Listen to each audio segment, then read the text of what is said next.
कि ये जो डीप पैटर्न है इमोशनल सेंटिमेंट्स का, इसके पीछे क्या रीजन है? We are made of energy. अगर मैं एनर्जी से बनाऊं तो मेरे अंदर उत्पन्न होने वाली कोई भी चीज क्या है, सिर्फ एनर्जी है। तो ऐसे इमोशंस के साथ आप कैसे डील करते हैं? ट्रॉमा का पेन फील नहीं होता, उनको बॉदरेशन होती है। बॉदरेशन का मतलब क्या कि मैं जिस तरह का हूँ ना, मेरी लाइफ, मेरे आसपास के लोग उससे एडजस्ट नहीं कर पा रहे। काफी हम लोगों को कहते हैं ये ना बहुत इमोशनल पर्सन है, या ये बहुत एंशियस है, ये बहुत गुस्से वाला है, बहुत अनोइंग है। इमोशंस को जैसे मैंने बोला हैंडल करना एक स्किल है। कोई भी चीज, जैसे आप मेरे से बात कर रहे हैं, मैं आपको एक तरह से बात कर रहा हूँ, जवाब दे रहा हूँ, आपके सामने बैठा हूँ। ये मैं ऐसा क्यों कर पा रहा हूँ? क्योंकि मैंने ऐसा सीखा है। तो आपको ऐसा लगता है कि इंडियन पेरेंट्स को इमोशन से डील करना भी सिखाना चाहिए अपने बच्चों को? तो मेरे समझ में कोई और ज्यादा इंपॉर्टेंट ट्रेनिंग है ही नहीं। क्यों? क्योंकि बाकी सारी चीजें बच्चा सोसाइटी से बहुत इजीली सीख सकता है। तो वो इस पैटर्न को भी ब्रेक करना सीखता है। Obedience is respect. या तो मेरी बात मानो तो तुम मेरी रिस्पेक्ट करते हो, अगर तुमने अपनी ओपिनियन दी तो यू डोंट रिस्पेक्ट। जो बच्चे हैं आजकल के, जो फिजिकल असॉल्ट होते हैं, है ना, काफ़ी बहुत केसेस हैं। इनफैक्ट लोग ना बात भी नहीं करते इस बारे में। Trauma is not that episode of sexual abuse, that is a traumatic incident. Women जो है अपने इमोशंस को शो कर लेती है, Right. रो के या अपनी बात को रख के, है ना। मेंस के साथ ये नहीं है। इनफैक्ट सच बताऊं तो मेरे साथ भी ये बुलिंग हुई थी। उस वन ऑफ द रीजंस कि मैं इस फील्ड में क्यों आया। बुलिंग ऐसे होती है कि अरे देखो कितना चिकना है, अरे देखो कैसा बोलता है, अरे देखो कैसा रोता है। अभी देखो मैं किसी को बुराई नहीं कर रहा, वो इसलिए कर रहे हैं क्योंकि सोसाइटी में it's too common. Self love को कहीं ना कहीं सेल्फिशनेस की भी डेफिनेशन दी जाती है। पॉइंट ये कि जब मैं अपने आप को अच्छे से जान जाऊंगा ना जिस दिन, I can not stop but love my self. Toxicity को आप कैसे देखते हैं? चाहे वो लैंग्वेज गंदी हो, चाहे वो बिहेवियर्स गलत हो, या मैं अपने पार्टनर को अब्यूज कर रहा हूँ इमोशनली, फिजिकली, सेक्सुअली, मेंटली, जैसे ही मैं किसी और की बाउंड्रीज को क्रॉस करने लगता हूँ, दैट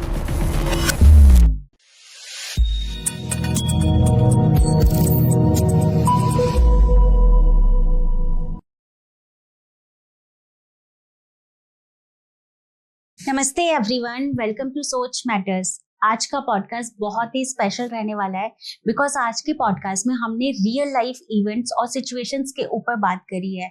कैसे हम लोग एंजाइटी और स्ट्रेस से गुजर रहे होते हैं और हमें पता भी नहीं होता है कि उसका रूट कॉज क्या है। साथ ही साथ हमने बात करी इनर चाइल्ड हीलिंग को लेकर, एंड हमने कुछ रियल लाइफ इंसिडेंट्स भी उठाए, कुछ केस स्टडीज भी उठाई हैं और उनके बारे में भी बात करी है। क्यों आज की डे टू डे लाइफ में एक्स्ट्रा मैरिटल अफेयर बढ़ते जा रहे हैं, क्या कारण है कि हम अपने बिहेवियर पैटर्न को समझ नहीं पा रहे हैं। इन सभी बातों का जवाब कहीं ना कहीं आपको इस पॉडकास्ट के अंदर मिलेगा। तो चलिए स्वागत करते हैं आज के हमारे स्पेशल गेस्ट का, मिस्टर आयुष श्रीवास्तव जी का, जो कि एक एनर्जी हीलर हैं और साथ ही साथ माइंड कोच भी हैं। आज का पॉडकास्ट बहुत ही इंटरेस्टिंग है, प्लीज एंड तक जरूर देखिएगा। Only on Soch matters with me Poonam Rawat. Sir, you are most welcome to Soch matters. Thank you so much for having me. Pleasure. Thank you.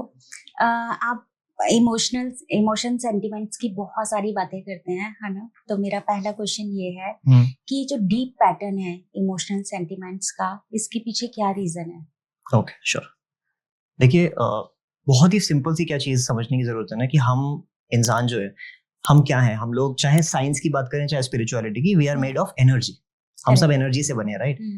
तो होता क्या है, ये एनर्जी ही हमारे इमोशंस होते हैं और कोई अलग चीज नहीं है। अगर मैं एनर्जी से बनाऊं तो मेरे अंदर उत्पन्न होने वाली कोई भी चीज क्या है, सिर्फ एनर्जी है। तो होता क्या है, जब हम पैदा होते हैं ना, तो हम सब लोग, हर इंसान एक बेस लेवल ऑफ फ्रीक्वेंसी पर वाइब्रेट कर रहा होता है। हमारी बेसिक फ्रीक्वेंसी कहलाती है। बट आगे आने वाली लाइफ में क्या होता है, सिचुएशंस आती हैं, एक्सपीरियंसेस आते हैं। जैसे ही एक्सपीरियंसेस, सिचुएशंस, जैसे हार्ट ब्रेक, किसी ने डांटा, किसी ने मारा, कोई भी सिचुएशन अच्छी या बुरी जब आती है ना, तो मेरी एनर्जी क्या करती है, फ्लक्चुएट करती है। और ये हमारे को इमोशंस दिए गए इसीलिए ताकि हम लाइफ से डील कर सके, है ना। तो ये मेरी एनर्जी ही है। जब कुछ इमोशंस को मैं बार बार एक्सपीरियंस करूंगा ना, अगर मेरे घर का माहौल, मेरे एनवायरनमेंट, मेरी सोसाइटी जिस तरह की सिचुएशन में मुझे डालेगी, मैं उस तरह के इमोशंस ज्यादा एक्सपीरियंस करूंगा। और आप नोटिस करेंगे इसीलिए कुछ लोगों में धीरे धीरे धीरे कुछ लिमिटेड इमोशंस, उनकी एक स्पेसिफिक कोर एनर्जी बन जाती है। जैसे हम देखते हैं ना कि कुछ लोग गुस्सा बहुत ज्यादा ही रहते हैं, करेक्ट, कुछ लोग हमेशा गिल्ट में रहते हैं, कुछ बहुत उदास रहेंगे। तो क्या होता है, कोर एनर्जी बनती चली जाती है उस इंसान की, और वो उसकी गलती नहीं है, बस एक प्रैक्टिस, एक कंडीशनिंग से। जो आपने बोला ना कि डीप पैटर्न्स इमोशंस के, वो यही होते हैं कि मैंने क्या अपनी सोसाइटी और एनवायरनमेंट की वजह से ज्यादा प्रैक्टिस किया, वो मेरी कोर एनर्जी, मेरा कंफर्ट जोन बन गया। तो हो सकता है मेरे आसपास खुश रहने के रीजन ज्यादा हो, बट मुझे दिखेगा वही जो मुझे गुस्सा दिलाता है, क्योंकि मेरी कोर एनर्जी, मेरा कोर इमोशन क्या है, शायद गुस्सा। सो साफ शब्दों में शायद मैं ऐसे एक्सप्लेन करूंगा, emotion is nothing but emotion which is energy in motion. अगर वो सही से समझ ली मैंने तो मैं उसको अच्छे इमोशंस में कन्वर्ट कर सकता हूँ, नहीं समझी तो मैं अपने कुछ ही इमोशंस में घूमता रहूंगा लंबे समय तक। बट कहीं ना कहीं ये एक डीप पैटर्न बन जाता है। इस पैटर्न को ब्रेक करना बहुत इंपॉर्टेंट है। उसको कैसे ब्रेक किया जाए? श्योर। देखिए किसी भी पैटर्न में लाइफ को, चाहे वो इमोशंस हो, चाहे हेल्थ हो, लाइफस्टाइल हो ना, सबसे पहले तो awareness is the first step. Awareness मतलब क्या कि मेरे साथ कुछ ऐसा हो रहा है जो मुझे सही नहीं लग रहा, या जो मेरे एनवायरनमेंट में बार बार लोगों को खटक रहा है। चाहे वो मेरा गुस्सा हो, चाहे वो मेरा लोगों को साइलेंट ट्रीटमेंट देना हो। अगर ये पैटर्न बन गया है तो इसकी पहले एक्सेप्टेंस कि ऐसा है। और ये फर्स्ट स्टेप पहुंचते पहुंचते ही काफी लोग शायद अपनी सारी लाइफ निकाल देते हैं, वो डिनाइल में ही रह जाते हैं। सारी दुनिया में प्रॉब्लम हो सकती है, मेरे साथ नहीं। तो पहला है एक्सेप्टेंस। जैसे ही एक्सेप्टेंस आया किसी इंसान में कि हाँ there is something that I have to work on, that is first step. Second step होता है टू सीक हेल्प। अब हेल्प का मतलब हमेशा थेरेपी और काउंसलिंग नहीं होता। हेल्प का मतलब ये होता है to talk to somebody who has better experience. और उसके लिए हम कहते हैं कि इमोशनली स्टेबल एल्डर्स की जरूरत होती है अपने अराउंड। चाहे वो मेरे पेरेंट्स हो, ग्रैंड पेरेंट्स हो, मेरे दोस्त हो, मेरे स्कूल के टीचर्स हो, मेरे रोल मॉडल्स इन सोसाइटी हो। मैं जितने ज्यादा इमोशनली स्टेबल लोगों से सीखूंगा, समझूंगा, कंडीशनिंग अपनी इंप्रूव करूंगा, तो स्किल डेवलप होती है वहां से। Emotions are also a form of skill. तो उसके लिए मुझे राइट रोल मॉडल्स, राइट तरीके की जरूरत है। और अगर हमारी सोसाइटी वो राइट रोल मॉडल्स, राइट तरीके सिखाने में कभी फेल हो जाती है, तो उसकी जगह पे फिर स्पेशलिस्ट एंटर करते हैं, जैसे therapist, counsellors, healers like me. तो ये बहुत ही बेसिक, बहुत दो स्टेप है। First awareness and then learning the skill of using the right emotion in the right form. Great. Sometime ऐसा होता है ना कि सर काफी लोग होते हैं जिनको पता ही नहीं होता वो एक ट्रॉमा में हैं, राइट, और वो एक पेन फील कर रहे होते हैं, उनको वो पेन भी नहीं पता होता। Very true. तो ऐसे इमोशंस के साथ आप कैसे डील करते हैं? Okay, sure. सो पहले तो आपका सवाल ना बहुत ही रेलेवेंट है। क्यों? क्योंकि ज्यादातर लोग ऐसे ही होते हैं जिनको अपना पेन फील नहीं हो, पेन मतलब ट्रॉमा का पेन फील नहीं होता, उनको बॉदरेशन होती है। बॉदरेशन का मतलब क्या कि मैं जिस तरह का हूं ना, मेरी लाइफ, मेरे आसपास के लोग उससे एडजस्ट नहीं कर पा रहे या उसमें प्रॉब्लम फील कर रहे हैं, है ना। जैसे रिलेशनशिप्स में, मैरिजेस में कॉन्फ्लिक्ट हो रहा है, मेरी अपने वाइफ के साथ बन नहीं रही, तो ये पहली बार लगता है कि यार अभी तक तो लाइफ एकदम बढ़िया थी, शादी होते ही क्या हो गया, क्यों मेरी खिटपिट होने लगी? तो शायद प्रॉब्लम कोई इंसान में हो, शायद मेरे इन-लॉज में प्रॉब्लम हो। तो इंसान को ज्यादातर अपना पेन फील क्यों नहीं होता? क्योंकि वो यूज्ड टू हो जाते हैं। तो इमोशनल ट्रॉमा को समझने के लिए मैं एक छोटी सी एग्जांपल देता हूँ अपने क्लाइंट्स को भी, और आपको भी शेयर करता हूँ। इमोशनल ट्रॉमा क्या है? इमोशनल वुंड है। वुंड मतलब एक घाव, एक इंजरी जी। तो अब जैसे शरीर पे मेरे एक डीप घाव हुआ, एक वुंड ओपन हुआ, वहां से ब्लड निकल रहा है, so it is a wound. अब क्या होता है, या तो मैं इसको प्रॉपर फर्स्ट एड देके हील करूं, या फिर मैं इसको छोड़ दूं ऐसे ही। दोनों तरह से ही वुंड जो है वो टाइम के साथ भर जाता है शरीर का। जो इमोशनल वुंड्स होते हैं वो सिर्फ और सिर्फ समय से ज्यादातर नहीं भरते। क्या होता है, हाँ वो हमारे बैक ऑफ द माइंड में जाके खो जरूर सकते हैं कि मेरे साथ कुछ हुआ और मैं उसको भूल गया, मैं सोच नहीं रहा।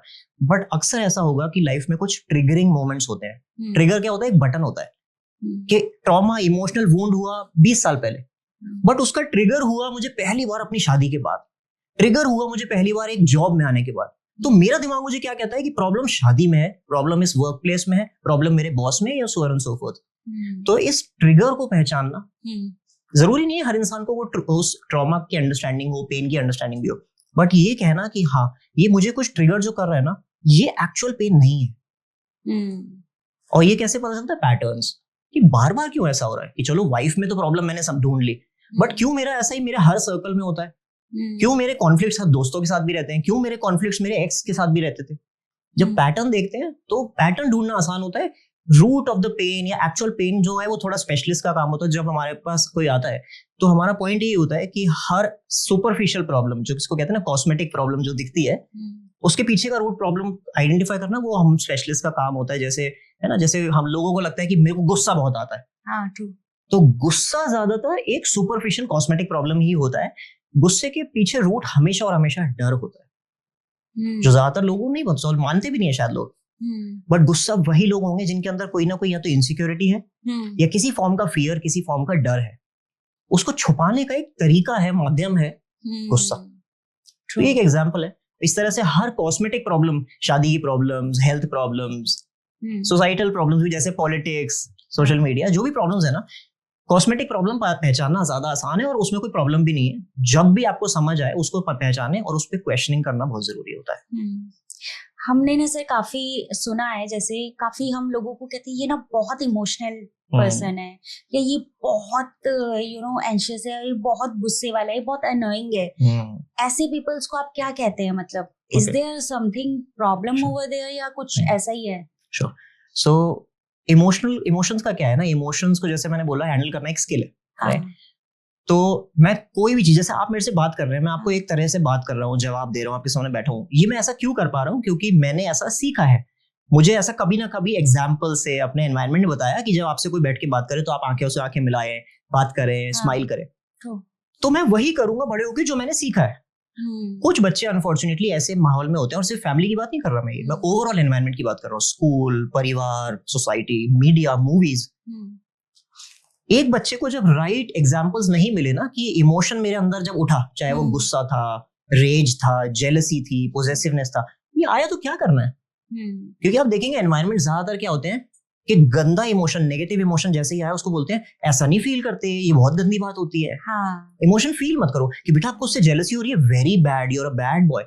एक्चुअली वो बैड बॉय कभी था नहीं, वो एक इमोशन था, उसको नेचुरली आया, बच्चे ने बनाया तो नहीं ना।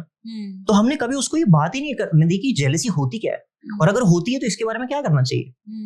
और शायद बात इसीलिए नहीं करी क्योंकि ऐसा नहीं कि हम प्यार नहीं करते बच्चे से या हमारी इंटेंशंस बुरी थी, हम इसीलिए नहीं कर पाए क्योंकि हमने खुद नहीं सीखा। तो ये एक पैटर्न, एक जनरेशनल पैटर्न बन जाता है कि हम इमोशंस को दबाना ज्यादा इजी समझते हैं। तो ये ज्यादातर रूट कॉज जो आपने बोला ना, इमोशनली ओवर सेंसिटिव लोग, जिनको हम अक्सर इमोशनली वीक भी बोलते हैं कि अरे ये तो ज्यादा ही फील करते हैं, ये वही लोग होते हैं जिनके साथ या तो बचपन में इनको बोला गया कि जैसे ही कोई इमोशन आए ना उसको दबा दो, इग्नोर कर दो, बिजी हो जाओ।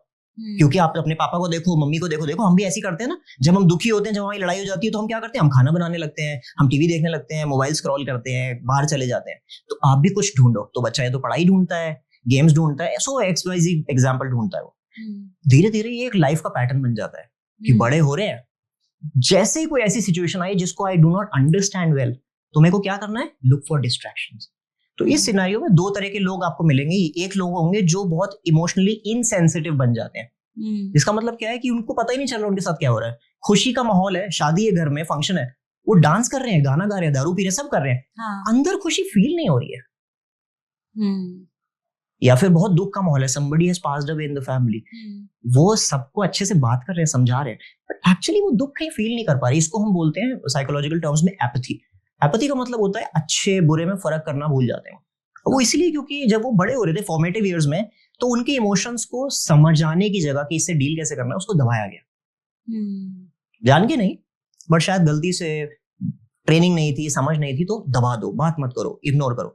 तो या तो इनसेंसिटिव लोग, दूसरी तरह के फॉर्म वो होते हैं जो आप बताते हैं, जिसको कहते हैं कि ओवर सेंसिटिव, कि मुझे क्योंकि नहीं पता इस इमोशन का क्या करना है, तो शायद मेरे हर बार आंसू बह जाते हैं।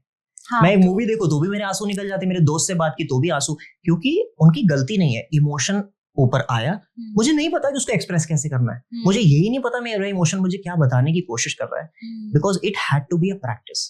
मैं बड़े होके वही कर पाऊंगा जिसकी मुझे ट्रेनिंग दी गई है। ट्रेनिंग नहीं दी गई तो या तो मैं बिल्कुल फील नहीं करूंगा या मैं कुछ ज्यादा ही फील करूंगा। I don't know either ways, है ना। तो ओवर सेंसिटिव हम इन्हीं लोगों को कहते हैं जिनके अंदर ये एपैथी होती है कि मुझे समझ नहीं है, मैं इसका क्या करूं। तो या तो आंसू बन के बहेंगे या मैं सामान तोड़ने लगूंगा। तो इसको, तो आपको ऐसा लगता है कि इंडियन पेरेंट्स को इमोशन से डील करना भी सिखाना चाहिए अपने बच्चों को? वो एब्सोल्युटली, आई थिंक इससे ज्यादा मेरे समझ में कोई और ज्यादा इंपॉर्टेंट ट्रेनिंग है ही नहीं। क्यों? क्योंकि बाकी सारी चीजें बच्चा सोसाइटी से बहुत इजीली सीख सकता है। पढ़ाई भी स्कूल जाके बहुत अच्छी नहीं तो बेसिक तो कर ही लेंगे, इतना तो कर लेंगे कि सरवाइव कर जाए। इमोशन हैंडल करना ज्यादातर एक परिवार का ही रोल होता है। क्यों? क्योंकि ये वो ट्रेनिंग है जो साल लाइफ के शुरू से 8 से 12 साल में की जाती है, और जो इंसान इस समय में सीख लेता है ना, वो पूरी लाइफ हेल्प करता है, और नहीं सीखता उसके लिए कॉन्सिक्वेंसेस भी पूरी लाइफ भुगतता है। तो इमोशनल हैंडलिंग एक ऐसी चीज है ना कि पेरेंट्स भी चाह के सिखा नहीं सकते। आप देखोगे, आप इंटेंशंस पेरेंट्स की कभी बुरी नहीं होती। पेरेंट्स हमेशा यही कोशिश करते हैं कि मेरा बच्चा समझदार हो, सेहत से अपना दिमाग शांत रखे, सब अच्छी अच्छी बातें बताते भी हम, बट शायद हम डेमोन्स्ट्रेट नहीं कर पाते। और प्रॉब्लम सारी यही लाई करती है कि बच्चे कभी भी हमारी बताई हुई बात को नहीं सीखते हैं। ऐसा बोलते हैं ना इंग्लिश में कि children don't learn from what we tell them, they learn from what we show them. अब मैं बच्चे को बोल रहा हूँ बेटा सच बोलो, बेटा झूठ बोलना गलत है, बट उसी बच्चे के सामने जब मेरा फोन आता है तो मैं उठा के वाइफ को देता हूँ कि अरे बोल दो अभी पापा हस्बैंड घर पे नहीं है। तो बच्चा क्या देख रहा है कि जो मुझे बताया गया दैट इज नॉट रियल। तो मुझे भी बड़े होके क्या करना है, अच्छी बातें करनी है, बट जैसे ही मौका मिले, जब कोई नहीं देख रहा हो ना, तो जो करना है वो करो। So truth is not important, pretending to be true is important. और यही सारे इमोशंस के साथ होता है। पापा कहते हैं कि बच्चा गुस्सा करना गलत बात है, देखो आपने मम्मी से गलत बात की, सॉरी बोलो। बट जब पापा को मम्मी पे गुस्सा आया तो पापा ने तो हाथ उठा दिया, पापा ने तो सामान तोड़ दिया, पापा तो कमरे में मुंह फुला के बैठ गए, या फिर मम्मी रोने लगी। बच्चे को यही आता है। तो बच्चा कैसे शांत रहे? तो उसने भी बड़े होते होते यही देखा, तो अब वो भी यही करता है। जब वो एक्सप्रेस कर सकता है तो बहुत ज्यादा एक्सप्रेस करता है, और जब नहीं कर सकता तो अंदर दबाने लगता है। और ये दबे दबे इमोशंस ही अक्सर आगे बढ़ के बहुत सारे हेल्थ इश्यूज भी क्रिएट करता है, रिलेशनशिप इश्यूज क्रिएट करता है। True, very nice. ये डील कैसे करें? How to deal with emotions? Okay, देखिए पहली बात तो ये समझना जरूरी है कि इमोशंस कोई भी अच्छा या बुरा नहीं होता। ऐसा बोलते हैं ना कि भगवान ने हमें जो भी चीज दी है ना, वो किसी ना किसी पर्पस से दी है। तो मेरे जो नेगेटिव इमोशंस जिनको हम बोलते हैं ना, सो टू से कि नेगेटिव या बुरे इमोशंस, जैसे गुस्सा, जेलसी, लस्ट, ये भी अपनी जगह पर सही है। अगर मेरे अंदर गुस्सा है ही नहीं ना, तो हो सकता है लोग मेरी एडवांटेज ले लें और मैं रिप्लाई ना करूं। तो हर इमोशन अपनी सही जगह पे सही से यूज करना जरूरी आना चाहिए। अब इसको ये कि डील कैसे करें, मैनेज कैसे करें। द पॉइंट इज, अगर मेरे एनवायरनमेंट ने सिखा दिया तो अच्छी बात है, बट अब जब मैं बड़ा हो गया, मान के चलिए कि नहीं थे मेरे पेरेंट्स पे रिसोर्सेज, वो बिजी थे, वो ऑक्यूपाइड थे, रिस्पॉन्सिबिलिटीज थी, अभी नहीं हो पाया, तो do I look back and blame them? कोई फायदा नहीं उससे। तो सिंपल सा सोल्यूशन यही है that I train my self. और उसके लिए आई विल से कि कोई भी एक रास्ता जरूरी नहीं है, बहुत सारे रास्ते अवेलेबल हैं। बहुत सारे लोग थ्रू बुक सीखते हैं, बहुत सारे लोग मेंटर को के साथ काम करते हैं, कोचेस, हीलर्स के साथ काम करते हैं, बहुत सारे लोग इन जनरल सोसाइटी से पिक करते हैं। कि मैं जैसे घर में बिहेव करता था, आई हैव सीन कि जो लाइफ के सक्सेसफुल लोग हैं वो ऐसा नहीं करते हैं। मेरा बॉस बहुत ही, मैं उसको रोल मॉडल मानता हूँ, and he is a very calm person, और उसकी कामनेस उसको हेल्प करती है। तो बहुत सारी लर्निंग जो है ना, वो हम अक्वायर भी कर लेते हैं। तो right role models, books, videos, तो ये अवेयरनेस, जैसे मैंने पहले भी बोला कि फर्स्ट स्टेप है किसी चीज को हील या डील करने के लिए। It can always be done, but सबसे ज्यादा जरूरी यहाँ पे क्या होता है ना, वल्नरेबिलिटी। वल्नरेबिलिटी का इतना सा मतलब होता है कि क्या मैं ये मानने को तैयार हूं कि जो मुझे आज पता है शायद उसमें भी कहीं कोई कमी हो सकती है। तो इमोशंस हैंडल करना कोई रॉकेट साइंस नहीं है। वो भी बच्चा या वो भी इंसान जो सड़क पे ही पैदा हुआ, स्लम्स में पैदा हुआ, सारी जिंदगी बेचारे ने पढ़ाई भी नहीं की, ठेली चलाई, उसको भी इमोशंस आते हैं, और शायद वो हमसे बेटर भी डील करता हो कभी कभार। तो जरूरी नहीं कि ये क्लासरूम ट्रेनिंग होनी चाहिए, बट द ओपननेस की जो मुझे आज आता है, शायद उससे बेटर भी लाइफ में कुछ है। तो ये एक सिंपल स्टेप है। Of course there are many techniques and processes. जैसे अगर टेक्निकली जाए, थ्योरेटिकली, तो बहुत सारी साइंसेस हैं। जैसे कुछ लोग NLP का इस्तेमाल करते हैं, कुछ लोग साइकोलॉजिस्ट के पास जाते हैं, है ना, कुछ स्कूल कॉलेजेस में आजकल काउंसलर्स होते हैं। तो ये सारे बहुत सारे रास्ते हैं। बट अगर सिंपल, अगर कुछ ना करे भी, अपने बंद रूम में भी करना है ना, तो हमारी टेक्नोलॉजी ही आज इतनी बड़ी है कि आप सिर्फ यूट्यूब पर लिखें how to manage my emotions better, आपको 1000 वीडियोस मिलेंगी। But the point is, am I ready to do that? Yes, that's important. Fantastic. मुझे ऐसा लग रहा है, जैसे आप बात कर रहे हैं ना, तो मुझे ऐसा लग रहा है कि इट्स अ वंडरफुल थिंग। अगर किसी को ये पता है कि उसको अपने इमोशंस को कैसे डील करना है, तो कहीं ना कहीं आई थिंक वो एक फैमिली पैटर्न को भी ब्रेक करता है ना। कई फैमिलीज में देखा गया है कि एक पैटर्न फॉलो हो रहा है ना, कि मतलब अगर पापा घर के हेड हैं तो वो ऐसे बिहेव करेंगे, मम्मा ऐसे बिहेव करेंगी, मदर इन लॉ है तो उनका ये तरीका है, और बच्चा उसी फैमिली में पल रहा है। तो अगर वो इस चीज से डील करना सीखता है, तो वो इस पैटर्न को भी ब्रेक करना सीखता है। डेफिनेटली ये बहुत ही सही बात है। इनफैक्ट इसीलिए जो भी लोग मेरे पास, मेरे क्लाइंट्स आते हैं हील करने ना, मैं उनको एक बात बहुत बोलता हूँ कि आप हील कितने समय में करोगे, कैसे करोगे, वो तो हम बताएंगे, बट पहली चीज आप ये नोट कर लो that you should be very proud of yourself. क्योंकि आपका सिर्फ एक ये डिसीजन कि मुझे अपने आप में इंप्रूवमेंट लानी है, बदलाव लाना है, ये डिसीजन ही आपकी आने वाली सारी जनरेशंस को क्लीन कर देगा। क्लीन का मतलब होता है कि वो आपके ट्रॉमास कैरी नहीं करेगा। तो आप अपने आप को हेल्प तो कर ही रहे हैं, but it will change the course of history for your entire generations, and it takes only one person. जैसे हम बोलते हैं ना कि एक जनरेशन ने पैसा कमा लिया तो उसके आगे वाली कंफर्टेबली रह सकती है। ऐसा ही इमोशनल हीलिंग में भी होता है। जहां पे भी एक इमोशनली स्टेबल इंसान आ गया ना, वो बहुत लोगों की जिंदगी चेंज करता है। जैसे अभी मैं एक एग्जांपल अगर आपको देना चाहूँ, तो हम लोग कुछ कॉर्पोरेट वर्क भी करता हूँ कॉर्पोरेट लीडर्स के साथ। तो मैं एक ऐसी कॉर्पोरेट लीडर के साथ काम कर रहा था। उन्होंने मेरे से ये शेयर किया कि यार मैंने ना सारी सक्सेस देख ली जो एक कॉर्पोरेट जर्नी में मैं लैडर में देख सकता था अपने सामने। मैंने पैसा, डेजिग्नेशन सब कमा लिया, बट अभी मुझे ये हो रहा है कि जैसे जैसे न्यूअर जनरेशन वर्क प्लेस में आ रही है ना, I am feeling very insecure, क्योंकि जिस चीज को बनाने में मैंने 30 साल लगाए, वो नए बच्चे वहां 10-10 साल में, 15-15 साल में आके अचीव कर रहे हैं, वो उस पैसे को एंजॉय भी कर रहे हैं जो मैंने कभी नहीं किया। तो इनसिक्योरिटी आ रही है अंदर से। नाउ ही कुड नॉट से दिस टू एनीबॉडी, क्योंकि अगर वो वर्क प्लेस में शेयर करेंगे तो लोगों को नर्वसनेस होगी कि हमारा लीडर वीक है।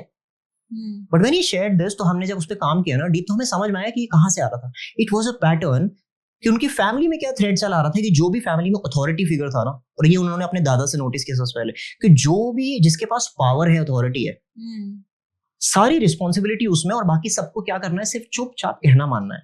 इसको इंग्लिश में बोलते हैं ओबीडियंस इज रिस्पेक्ट।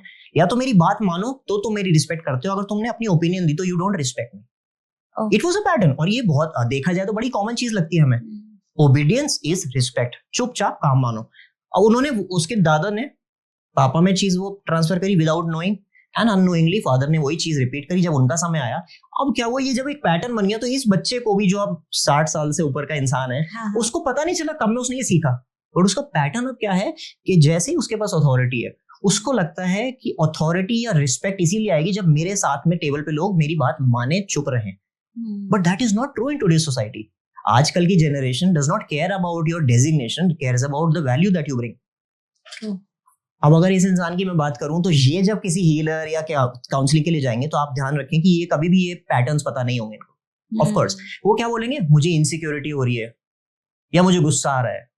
बट इस केस में अगर वो ये भी समझ रहे हैं तो ये भी बड़ी बात है, बहुत बड़ी बात, बहुत बड़ी बात। ये अंडरस्टैंड कर रहे हैं कि उनको ये प्रॉब्लम है। एब्सोल्युटली। तो ये अवेयरनेस, ये एक्सेप्टेंस बहुत बड़ी चीज है। इतना ही आ जाए तो आपके रास्ते खुल जाते हैं, सबसे बड़ी बात है, क्योंकि रास्ते 100 है। जैसे फिजिकल इशू होता है तो रास्ते जो है ना, होम्योपैथी, एलोपैथी, आयुर्वेद, है ना, कुछ भी आप है ना। तो इसी तरह से इमोशनल मेंटल हेल्थ इश्यूज में भी रास्ते बहुत सारे हैं। पॉइंट इस कि आप उसको लेने को तैयार है कि नहीं। आपके साथ कोई ऐसा सरप्राइजिंग केस बताइए आप अपना, जहाँ पे आपको लगा हो कि इमोशनल पैटर्न का कोई डिस्टरबेंस है, लेकिन बाद में चीज कुछ और ही निकल कर आई हो। Okay, sure. सो अभी recently I was working with a lady in her mid 30s। उनका एक, you know, she has a young son, I think 2-3 साल का बेटा है उनका। तो वो जब हमारे पास आई ना, उन्होंने अपनी सारी प्रॉब्लम्स शेयर की। उन्होंने ऐसा कहा कि मैं आपको सब शेयर कर रही हूँ।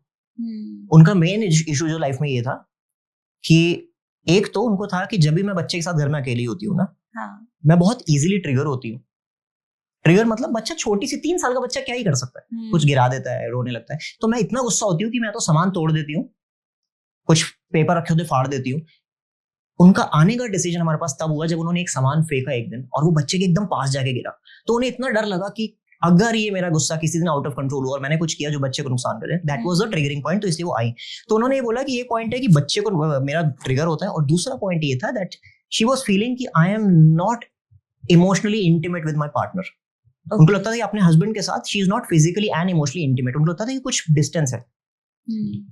हमने काफी समय तक उनके साथ काम किया। प्रॉब्लम क्या थी कि कुछ लोगों में ऊपर की जो सरफेस होती है ना, उसको ब्रेक करने में, breaking as an understanding the real root cause में काफी टाइम लगता है अवेयरनेस में। एंड बिकॉज वो टाइम लगा, उस टाइम तक हमें बाद में पता चला she was lying to me. Lying का मतलब क्या था, she kept telling me that she has not gone through any experience जिसकी वजह से ऐसा हो सकता है। शी वाज लाइक कि मैंने गुस्सा एक्सपीरियंस ही नहीं करा कभी, मेरी पूरी लाइफ बहुत प्यारी थी, मेरा परिवार बहुत अच्छा था। और हो भी सकता है। तो इसलिए हम हमारा काम है हीलर, कभी भी ये नहीं होता कि हम इंटेरोगेट करके इंसान को झूठा साबित करें। They have to slowly, gradually, we have to give them time. But then there was a breakthrough day जिस टाइम पे हमें ये पता चला कि हुआ क्या था। She does not remember the actual incident, but she remembers that she was touched well as a young kid. एक बहुत छोटी उम्र में किसी ने उनकी फैमिली में she was molested. She does not even remember कि वो कौन था। उनको सिर्फ याद क्या था कि जब उन्होंने ये अपनी माँ के साथ शेयर किया, तो माँ ने सिर्फ उनको बोला कि आप इस बारे में आज के बाद कभी बात नहीं करेंगी। छोटे से बच्चे ने माँ को मान लिया, बिकॉज माँ और बच्चे का रिश्ता ऐसी होता है कि माँ ने बोला मतलब सच है।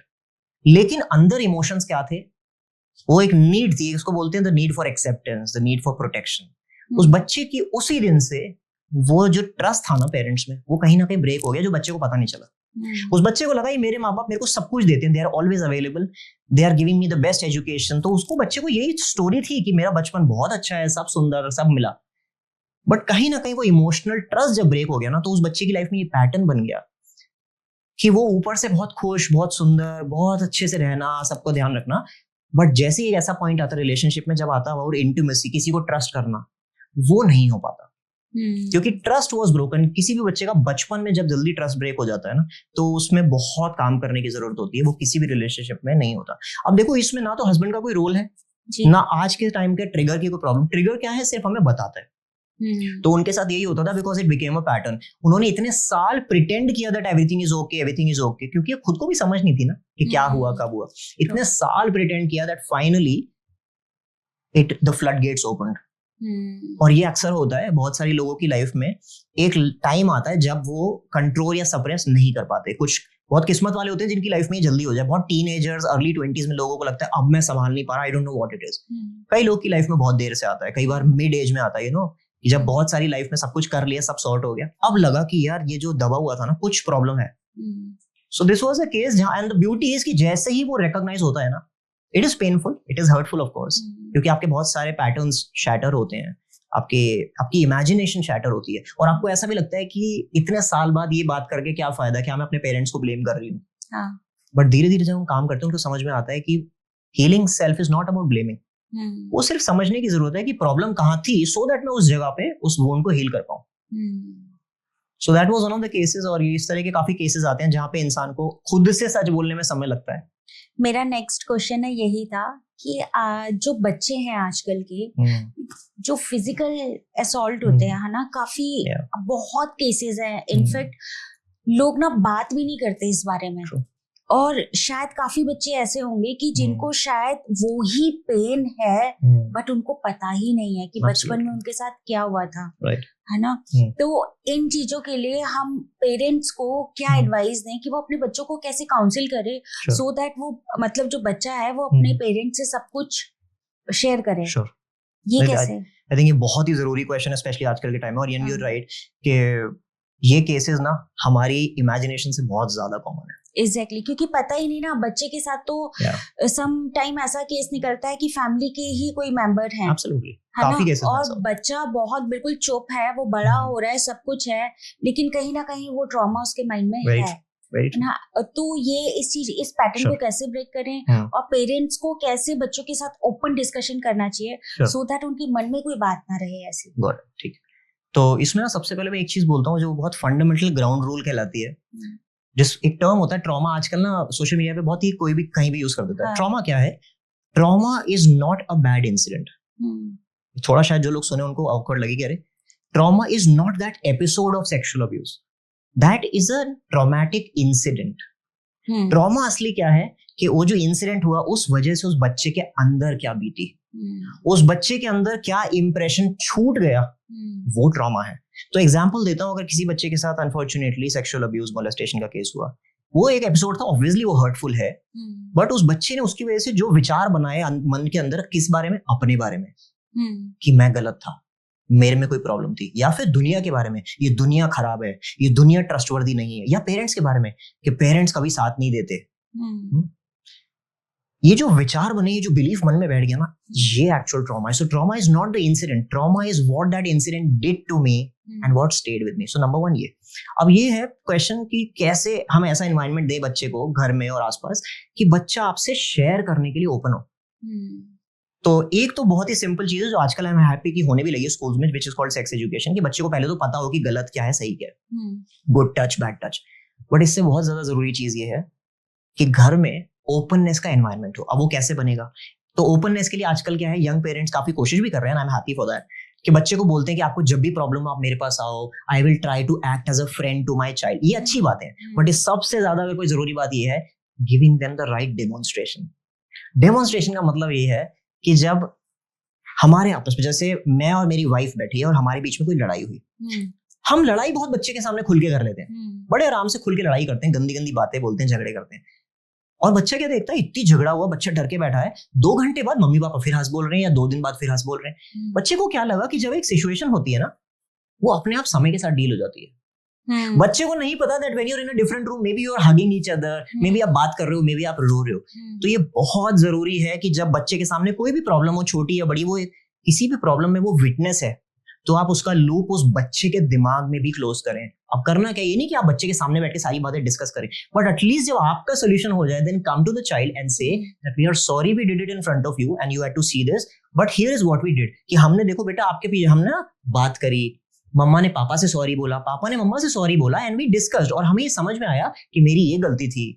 और देखो गलती किसी से भी हो सकती है ना, बट इंपॉर्टेंट इज कि आप कैसे इंसान से बात, ये एग्जाम्पल है। हम बच्चे के सामने जब लूप ओपन रख देते हैं ना कि प्रॉब्लम्स होती हैं एंड ऑटोमेटिकली ठीक हो जाती है, ऑटोमेटिकली कुछ ठीक नहीं होता। तो क्या है, घर में माहौल है कि नहीं कि ओपन बात की जा सकती है?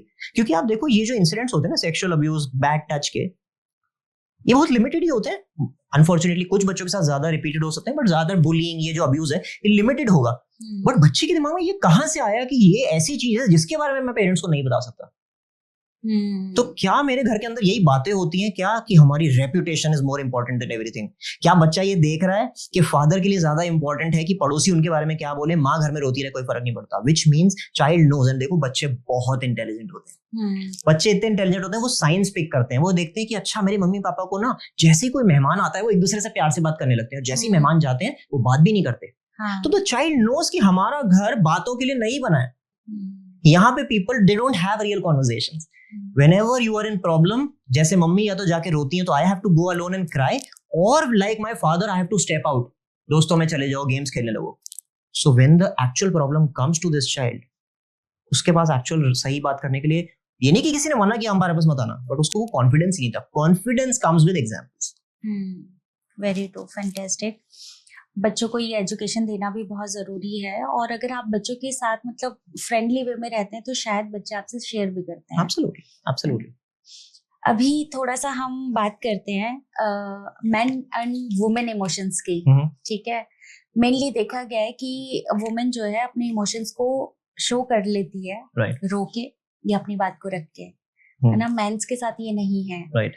तो इससे कैसे आप डील करते हैं? क्या आपके पास कोई ऐसा केस आया है कि ही इज अ मैन और उनको लगा कि भाई मैं अभी ट्रॉमा में हूँ या मैं परेशान हूँ और उनको हीलिंग की जरूरत है? नो डेफिनेटली, एक्चुअली ये one of the most common issues है जो जब हमारे पास मेन या विमेन आते हैं तो ये पैटर्न्स ज्यादातर दिखते हैं। और इसमें मैं कहूंगा कि इसमें इमोशंस या फैमिली से ज्यादा ना एक सोसाइटल पैटर्न है, जैसे बोलते हैं ना कि सोशल कल्चरल इसमें टेनेट्स भी अटैच्ड होते हैं कि एज अ सोसाइटी हम एक्सपेक्ट करते हैं कि एक आदमी की तारीफ कब हो, जब उसमें कुछ गुण हो। वो गुण क्या होते हैं? स्ट्रेंथ, कि वो कितना होल्ड कर सकता है। और मैं आजकल रील्स भी देखता हूँ सोशल मीडिया पे बहुत, कि बड़ा लोग शेयर करते हैं, इसको तारीफ मानते हैं कि यू नो आदमी तो दबाता रहता है, रोता भी नहीं। Is that really an appreciation? Is that really a reward? But ठीक है, अभी चल रहा है, एक पैटर्न चल रहा है। तो ये कहाँ से आया? वहीं से आया कि मैं जितना सह लूं। और कहीं ना कहीं देखा जाए तो इसमें एक ना कल्चर का भी पैटर्न होता है कि हमारे घरों में ये जरूरत थी एक समय पे।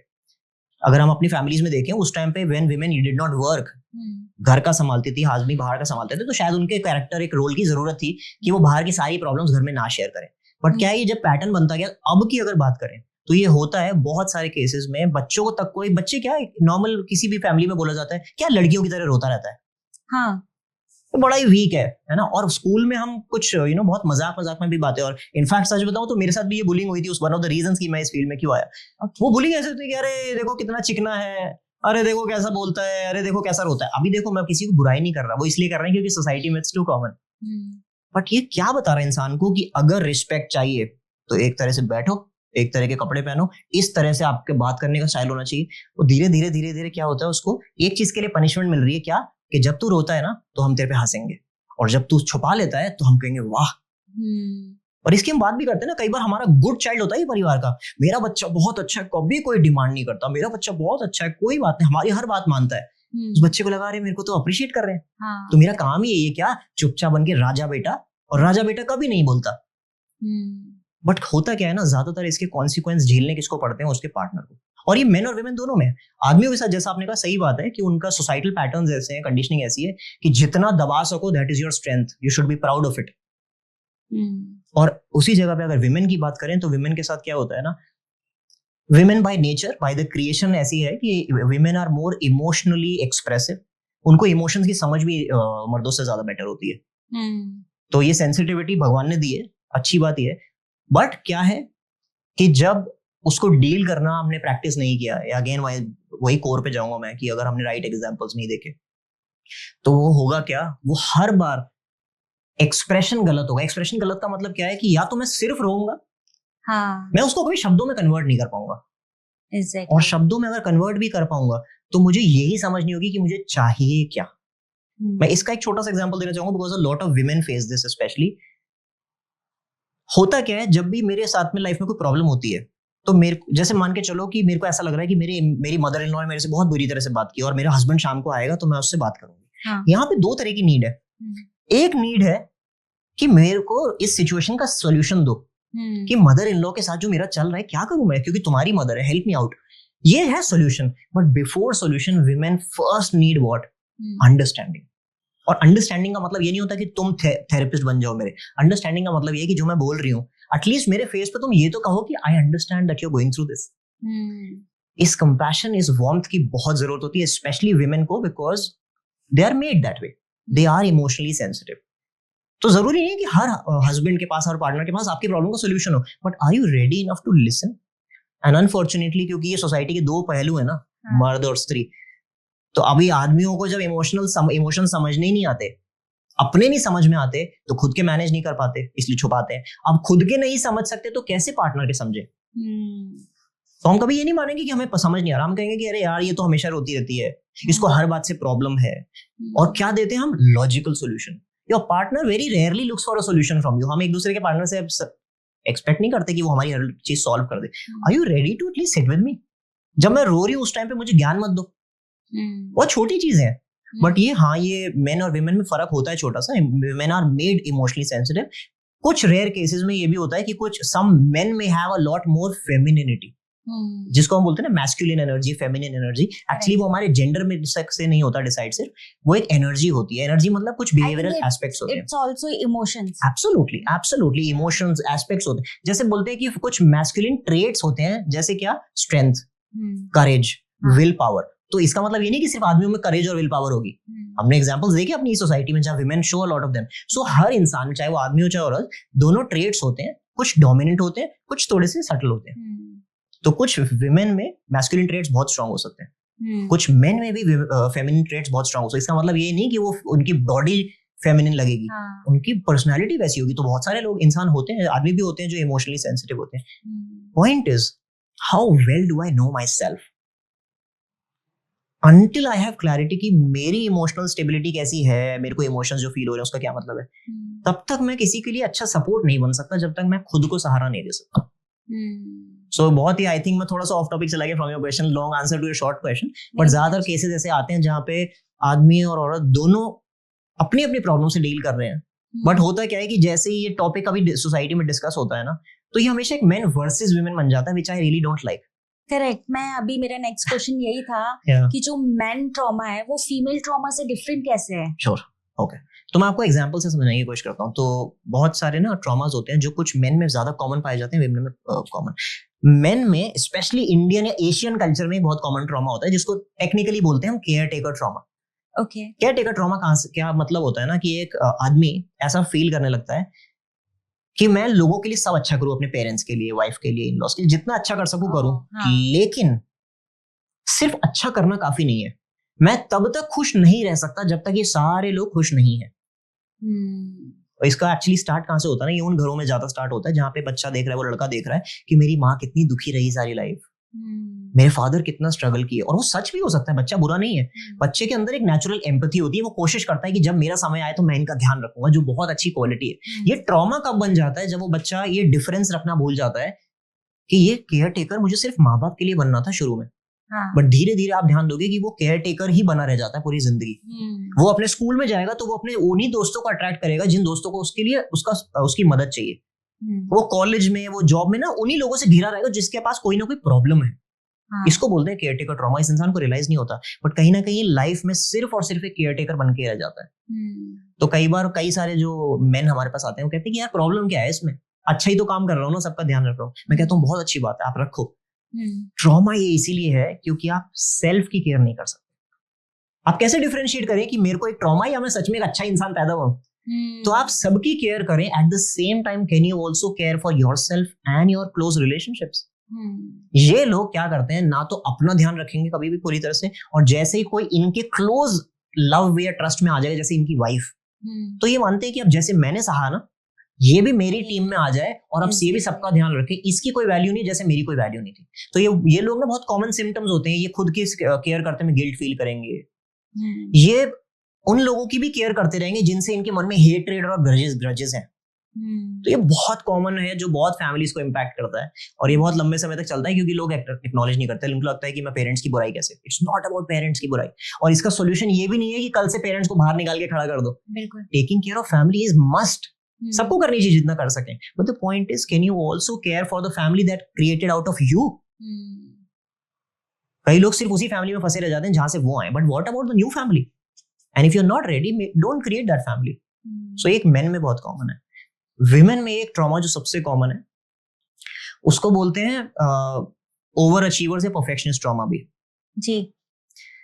तो ये क्या होता है ना कि बिकॉज एज अ सोसाइटी ना बहुत सारे केस, सबको तो नहीं बोलूंगा बट काफी केसेस में ये कॉमन होता है कि एक डिसअपॉइंटमेंट अटैच्ड होती है बीइंग अ गर्ल, जो शायद पेरेंट्स या सोसाइटी से भी आती है कि अरे लड़की हो गई। लोग बोलते तो कांग्रेचुलेशंस है बेटी हुई, बट मन में होता है कि सांत्वना देते हैं कि कोई बात नहीं। तो एनी हाउ उस बच्ची को क्या है ना, एक अंदर से इनेट कॉलिंग है कि यार प्रूव करना है, प्रूव करना है that I am worth it. तो ये ट्रॉमा कहाँ स्टार्ट होता है, इस बच्ची को जब पता चला कि माई जेंडर या मी इज अ बर्डन और इज अ डिसअपॉइंटमेंट। तो वो दो तरह की इंसान ही बनती है ज्यादातर, इसलिए आप ज्यादातर सोसाइटी में दो तरह की विमेन को पाएंगे। एक होती है जो ये कहती है कि मुझे प्रूव करना, I have to prove that despite being a woman I am so strong, I am a warrior, I will win at life. एक होती है जो उस पैटर्न को, उस थ्योरी को मान लेती है कि सही में आई एम अ वुमन तो थोड़ी वीक हूँ, थोड़ा तो सहना पड़ेगा, थोड़ा बेचारा। अब क्या है, ये दोनों सुनने में अलग लग सकते हैं बट सफरिंग दोनों की सेम होगी। क्या इन दोनों को कभी भी रियलाइज ही नहीं हुआ कि आई एम अ ह्यूमन फर्स्ट, कि मेरे कुछ पैशंस, मेरी कुछ हैप्पीनेस भी तो थी। वो दोनों ने रिकॉग्नाइज की। एक शायद हमेशा विक्टिम बन के रह गई, जो ट्रॉमा, जो लोगों का अब्यूज, लोगों का टॉक्सिसिटी इजीली सहती रही, हमेशा अब्यूजिव रिलेशनशिप्स में रही। और दूसरी साइड में वो हमेशा बैटल मोड में ही रही, हमेशा एक रिबेल ही रही, हमेशा लड़ाइयां लड़ती रही जिसकी जरूरत भी नहीं थी शायद। कॉलेज में भी वो हमेशा है ना एक एक्टिविस्ट मोड में, which is not bad, but the point is कि वेयर इज द हैप्पीनेस। वो कभी उस बारे में सोच ही नहीं पाई क्योंकि life became about proving somebody right और प्रूविंग समबडी रॉन्ग। तो ये ट्रॉमा जब होता है ना, तो कुछ बहुत सिंपल सिम्टम्स होते हैं कि इंसान लाइफ में कुछ भी अचीव कर ले, खुशी एक्सपीरियंस नहीं करता। ये मुझे ऐसा क्यों लग रहा है, मेरी बात हो रही है। तो सेम मेरे साथ है ऐसा। और ऐसे लोगों को ना एक ये टर्म भी परफेक्शनिस्ट ट्रॉमा इसलिए दी गई है क्योंकि उनको लगता है कि ये इसीलिए है क्योंकि मुझे हर चीज परफेक्ट चाहिए। देखो, एम्बिशन होना या एस्पिरेशनल होना कि मैं ये अचीव करूं इज नेवर बैड। सबके अपने एम्बिशंस होते हैं, छोटे या बड़े, बट जब वो मिल जाता है तो क्या मैं रेस्टफुली, पीसफुली स्माइल कर सकता हूँ कि I did it and I am enjoying it. ये जो ट्रॉमा के साथ लोग जीते हैं ना, इनको क्या होता है कि जैसे ही एक टारगेट अचीव हो ना, जल्दी से अगला टारगेट चाहिए। हाँ, वेरी ट्रू। उनको लगता है कि इट्स मी, है ना, क्योंकि ऐसा लगता है कि हैप्पीनेस एग्जिस्ट नहीं करती, हैप्पीनेस के पीछे भागना ही लाइफ है। So it becomes a loop. But ये क्या मतलब, इसका रीजन क्या है? इसका रीजन देखिए यही होता है कि जब भी इंसान के मन में एक विचार, एक बिलीफ ऐसा जड़ कर गया है, रूट बन गया है, क्या आई एम नॉट गुड इनफ या आई नीड टू प्रूव। तो क्या है, आपके दिमाग को क्या लग रहा है, आप एक उसको बार बार स्टोरी बता रहे हैं आपके दिमाग को कि देखो मैं उस दिन खुश होंगी जिस दिन ये मेरे लिए प्राउड हो जाएंगे, या फिर जिस दिन मैं ऐसा घर बना लूं, जिस दिन मैं ऐसी जॉब बना लूं। कुछ ना कुछ टारगेट है हमारे दिमाग में कि उस दिन मैं खुश होंगी।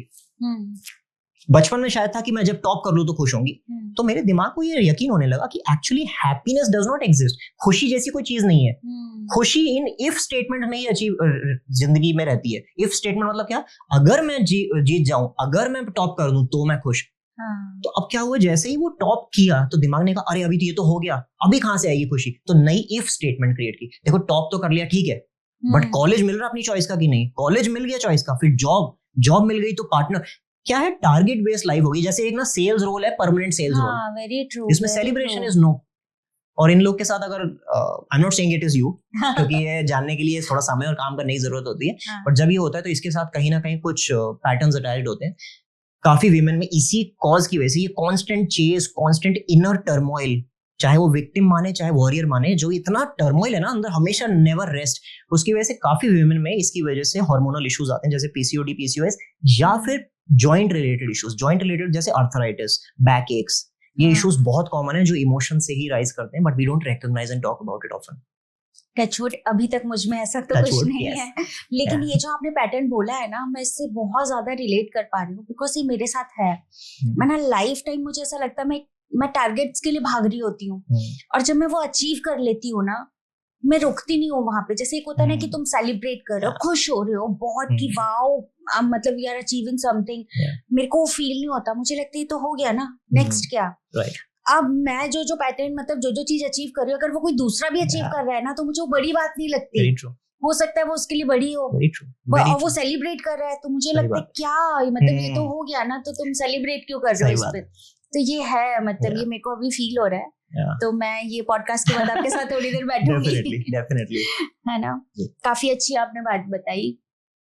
जब हम किसी मेन की बात करते हैं, है ना, तो मुझे ऐसा लगता है ये हमारा ना एक ट्रेडिशनल पैटर्न भी है कि मेंस को ये लगता है कि हमें अपनी फैमिली भी देखनी है, पेरेंट भी देखने हैं, है ना, इसीलिए उनका ये एटीट्यूड हो जाता है। मुझे लगता है कि मेंस के अंदर क्या सेल्फ लव की कमी होती है? देखिए, सेल्फ लव की कमी एक्चुअली किसी में भी नहीं होती, चाहे वो मैन हो विमेन हो, उसको सिखाया जाता है। सिखाया कैसे जाता है? सोसाइटी से, कि यू कम लास्ट। और मैं ये भी नहीं कहूंगा कि हमेशा एक ट्रॉमा होता है। अभी जैसे एक छोटी सी बात बताऊं, हम तो अभी बहुत ही अच्छे एक इसी रूम में बैठ के बात कर रहे हैं। आप उस बच्चे के बारे में बात करिए जो स्लम्स में पैदा हुआ, उसके पास ऑप्शन नहीं था सेल्फ लव का। बिल्कुल, उसके पास ऑप्शन नहीं था कि वो 3 साल की एज में रेडी लगाए, ठेला लगाए। तो सेल्फ लव की जरूरत उसको भी उतनी थी जितनी मुझे थी, आपको थी। बट हुआ क्या, उस एज में जिस कंडीशन में वो पैदा हुआ ना, उसमें उसको उस चीज को सप्रेस करने की जरूरत थी। And it is good and I am happy कि वो he did that, child did. क्योंकि अगर वो ठेली वाली का बच्चा ये बचपन में उसको हम कहने लगे, पेरेंटिंग एडवाइस देने लगे कि बच्चे के साथ बैठो खेलो, वो नहीं कर सकता। तो अभी एनीवेज उस एज में उस बच्चे को वो जो सिचुएशन थी उसमें वैसा ही बनने की जरूरत थी, पत्थर जैसा। अब प्रॉब्लम या ट्रॉमा इसको हम कब कहेंगे, जब वो 20 साल बाद, आज से मान के चलिए उसने बहुत मेहनत करी, बहुत सक्सेसफुल हो गया। अब वो एक अच्छा मिडिल क्लास फैमिली है, हाई क्लास फैमिली लीड कर रहा है, अच्छी लाइफस्टाइल है। बट क्या हुआ, वो बिलीव कहीं नहीं गया। बिलीव क्या, कि सोसाइटी में सिर्फ और सिर्फ हार्डवर्क की वैल्यू है, कोई आपसे सच्चा प्यार नहीं करता। If this belief exist in that person, तो आप ये भी देखेंगे कि हो सकता है वो मिलियनियर्स बिलियनियर्स के साथ उठता बैठता हो, बट अंदर ना वो अभी भी पत्थर है। इसको ट्रॉमा कहते हैं। तो सेल्फ लव, चाहे वो आदमी हो चाहे वो औरत हो, किसी में कमी नहीं होता। हम कुछ बेसिक नीड्स के साथ पैदा होते हैं। लव एंड कनेक्शन एक बहुत ही बेसिक ह्यूमन नीड, जैसे हमको भूख लगती है ना, ऐसे ही लव और कनेक्शन की नीड होती है, सब में होती है, किसी में थोड़ी कम ज्यादा हो सकती है। जेंडर से कोई फर्क नहीं पड़ता, बट सिचुएशन से बहुत फर्क पड़ता है। तो अगर मेरा एनवायरमेंट ऐसा था, मेरी सोसाइटी ऐसी रही, तो मैं उसको डिफरेंट वेज में एक्सपेक्ट करूंगा। और इसमें कल्चरल भी बहुत फर्क होता है, क्योंकि एक सोसाइटी जो इंडिया में पैदा हुआ, उस बच्चे को लव हग से समझ आता है कि हग कर लो, किस कर लो, बच्चे को प्यार कर लो। किसी और कंट्री में touch is not that comfortable, तो उस बच्चे से आप बैठ के बात करो, उस बच्चे को आप कुछ सिखाओ, दैट इज लव। तो लव नीड सबकी है, एक्सप्रेशन का तरीका फर्क होता है मेन में विमेन में। समटाइम ऐसा होता है ना, जो लोग सेल्फ लव के लिए ज्यादा वो रहते हैं, तो मतलब सेल्फ लव को कहीं ना कहीं सेल्फिशनेस की भी डेफिनेशन दी जाती है, तो वो कैसे डिफरेंट है, ये बताइए। श्योर। तो अगर मैं पहले बात करूं कि सेल्फ लव है क्या, तो इसको जब हम अपने बारे में बात करते हैं ना, तो सेल्फ लव अक्सर काफी लिमिटेड होकर रह जाता है कि सेल्फ लव मतलब मैं एक स्पा के लिए, सोना के लिए, मसाज के लिए चला गया, ज्यादा लव सेल्फ लव चाहिए तो मैं वेकेशन चला गया। That's not self love, that is an activity, वो एक काम है। सेल्फ लव का मतलब क्या है, जब मैं खुद को अच्छे से जान जाऊं, मतलब मैं जान जाऊं कि मैं, मेरे अंदर मैं क्यों इतना अमेजिंग हूं, क्यों इतना स्पेशल हूं। जैसे वही मूवी का डायलॉग है ना कि मैं अपनी फेवरेट हूं। सो वो एक मजाक नहीं है, पॉइंट ये कि जब मैं अपने आप को अच्छे से जान जाऊंगा ना जिस दिन, I can not stop but love my self. हम इतने स्पेशल क्रिएशन है ऑफ गॉड। तो सेल्फ लव हर किसी में एग्जिस्ट करता है, बट होता क्या है, उसके ऊपर कुछ परतें जम जाती है, कुछ पैटर्न्स की परतें जम जाती है ना। कि आपको बताया गया कि आप प्यार तब मिलेगा जब आप अच्छे मार्क्स लाओगे, प्यार कब मिलेगा, जब रूम साफ रखोगे। तो ये एग्जांपल्स है, जैसी जितनी ये परतें स्ट्रांग होती जाती हैं, तो वो लव दबता जाता है। अब क्वेश्चन ये है कि how do we reach that point of self love. तो पॉइंट, इसका रास्ता भी यही है कि जिसको आप ज्यादा प्यार करना चाहते हैं, पहले उसको जाने तो सही। मैं कैसे अपनी वाइफ को, अपने पार्टनर को प्यार करूं, मैं उसको जानता नहीं हूं, बट प्यार it's not possible. Love happens, awareness can be build. जैसे बोलते थे ना, कभी कभार ये भी एक डिबेट होती है कि पहले शादियां अरेंज होती थी, अब ज्यादा लव होती है, ज्यादा प्यार किसमें होता है। इसका कोई लॉजिकल प्रूफ या रिसर्च नहीं कर सकते आप, बट द पॉइंट इज, जिसको मैं ज्यादा समझूंगा और जहां पे ऑब्वियसली रिस्पेक्ट, कंपैशन, सपोर्ट मिलेगा, वो अलग बात है, पर जिसको मैं ज्यादा जानूंगा वहां पे लव की पॉसिबिलिटी बढ़ती है। Without knowing I can't love my self. तो अगर मैं खुद को बिजी रखता हूँ ये बोल के कि वेकेशन, स्पा, सोना, ये वो मुझे पसंद है, गाना गाना, तो मेरे को लगता है singing is self love. Singing is a very good activity. You should do it for yourself, but that will not allow you to know yourself better. और वो नोइंग के बहुत सारे तरीके होते हैं. वेस्टर्न साइंस उसको बहुत सारे हीलिंग प्रोसेसेस के थ्रू बताती है. अगर आप स्पिरिचुअलिटी की भी बात करें तो स्पिरिचुअलिटी अपने आप में भी क्या है, द टर्म स्पिरिचुअलिटी जिसको अध्यात्म बोलते हैं, अध्यात्म अपने आप में सब्जेक्ट भी यही है कि खुद को बेटर जानना. एग्जैक्टली मेरा यही वर्ड था कि सेल्फ लव का मतलब शायद आप खुद को पहचान गए Exactly. एंड एक्सेप्टेंस आ गई आपके अंदर कि मैं ऐसा हूँ या मैं ऐसी हूँ. और आप फिर तब खुद को मतलब सेल्फ लव की I think definition absolutely. In fact कई बहुत अच्छे बहुत हमारे, हम तो इतने आज से कल्चर में पैदा हुए, हमारे ऋषि मुनि जो रहे, पतंजलि योग सूत्र में भी यही कहा गया है कि आपको लव क्रिएट करने के लिए कुछ करने की जरूरत ही नहीं है. We are love. That energy we are formed of, उसी को लव, उसी को प्यार, उसी को खुशी बोलते हैं. उसको सिर्फ जानना है. जानते ही खुशी मिल जाती है. अब देखो ना, देखो हैप्पीनेस के लिए, जॉय के लिए कोई रीजन की जरूरत नहीं है. सो क्या है ना, हैप्पीनेस क्रिएट करने की जरूरत नहीं होती. आप अगर देखो एक छोटा सा बच्चा, उसको हंसने के बहाने नहीं चाहिए.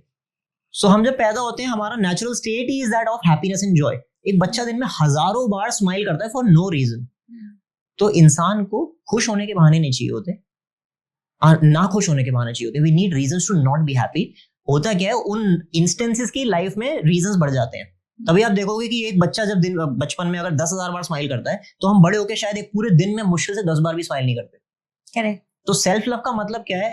When I become aware of who I am, मेरे को कहां से बॉदरेशन या रीजन है, why am I not smiling, क्यों मैं लोगों से अपने आप को डिस्टेंस करता हूं, क्यों मेरे अंदर इनसिक्योरिटी है, क्यों है ये फियर, क्यों है ये एंगर. जब उनकी अवेयरनेस आने लगती है, और देखो अवेयरनेस से ना ऑटोमेटिकली शेड ऑफ होने लगता है. शेड ऑफ का कि जैसे पता चला कि मैं बिना रीजन के किसी बात से इनसिक्योर हूँ, जेलस हूँ, जैसे ही अवेयरनेस आती है ना, तो वो पैटर्न्स खुद भी ब्रेक होने लगते हैं. एंड देन जब हम काम करते हैं तो ये सब ड्रॉप करते करते करते जो आखिरी में बचेगा, that is self love and happiness. I don't need to go somewhere to find happiness. I just need to drop off. ये जो मैं एक लाल कलर का चश्मा पहने बैठा और मुझे लग रहा है दुनिया लाल है, दुनिया लाल नहीं है. I just need to take the glasses of.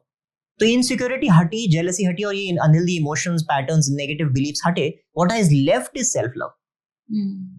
Wonderful wonderful. एक बिहेवियर और आता है विच इज टॉक्सिक बिहेवियर. तो टॉक्सिसिटी को आप कैसे देखते हैं? टॉक्सिसिटी पहले तो ना term is actually quite generic, but मैं समझ रहा हूँ आप कहाँ से आ रहे हैं. इसका मतलब ये होता है कि मेरे जो बिहेवियर्स और बिलीफ्स हैं वो इस सोसाइटी के अकॉर्डिंग नहीं बने हुए हैं. करेक्ट. मैं अपने अकेले कमरे में बैठ के अगर टॉक्सिक हूँ तो क्या टॉक्सिक हूँ? कुछ टॉक्सिक नहीं हूँ, फिर तो मेरी प्रॉब्लम है. बट जैसे ही मेरा बिहेवियर किसी को ऑफेंड करने लगता है, सोसाइटल नॉर्म्स और पैटर्न्स के दायरे से बाहर जाता है, चाहे वो लैंग्वेज गंदी हो, चाहे वो बिहेवियर्स गलत हो, या मैं अपने पार्टनर को अब्यूज कर रहा हूँ इमोशनली, फिजिकली, सेक्सुअली, मेंटली, जैसे ही मैं किसी और को हर्ट, ऑफेंड करने लगता हूँ, उसको क्या बोलते हैं कि बाउंड्रीज क्रॉस करना. जब तक मैं अकेले बाउंड्री के अंदर हूँ फाइन, जैसे ही मैं किसी और की बाउंड्रीज को क्रॉस करने लगता हूँ, that is basic toxicity. So lack of boundaries and not knowing what would hurt somebody else, doing those things will be basic definition of toxicity. Toxic partner की अगर हम बात करें तो वो किस हद तक बुरा हो सकता है? बिकॉज यहाँ पे मैं आपको एक केस स्टडी शेयर करना चाहूंगी. यहाँ पे हम बात कर रहे हैं नेपाल की एक स्टूडेंट थी, और ये वहाँ का केस है आई थिंक, जहाँ पे कि मतलब वो उनका जो पार्टनर था, उनका जो बॉयफ्रेंड था, प्रकृति का केस है, वो इतना टॉक्सिक था, वो इतनी अब्यूज करता था, इनफैक्ट उसको इतना मारता पीटता अब्यूज करता था. और she is very intelligent. Jharkhand का केस है ये.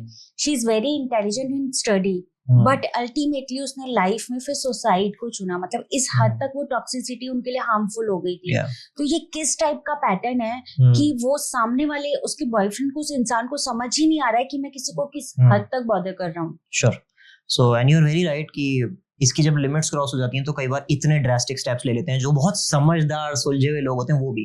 तो मैं दोनों को अलग अलग से बात करना चाहूंगा. एक वो जो लड़का जो टॉक्सिक था हम कहते हैं, और जो लड़की जो एक तरह से बहुत समझदार थी, उसने भी ऐसा स्टेप क्यों ले लिया. तो पहले अगर लड़के की बात करें तो ये टॉक्सिक बिहेवियर ना दो तरफ से आते हैं, जिसको कई बार हम नार्सिसिस्टिक टर्म भी देते हैं. नार्सिसिस्टिक मतलब क्या है?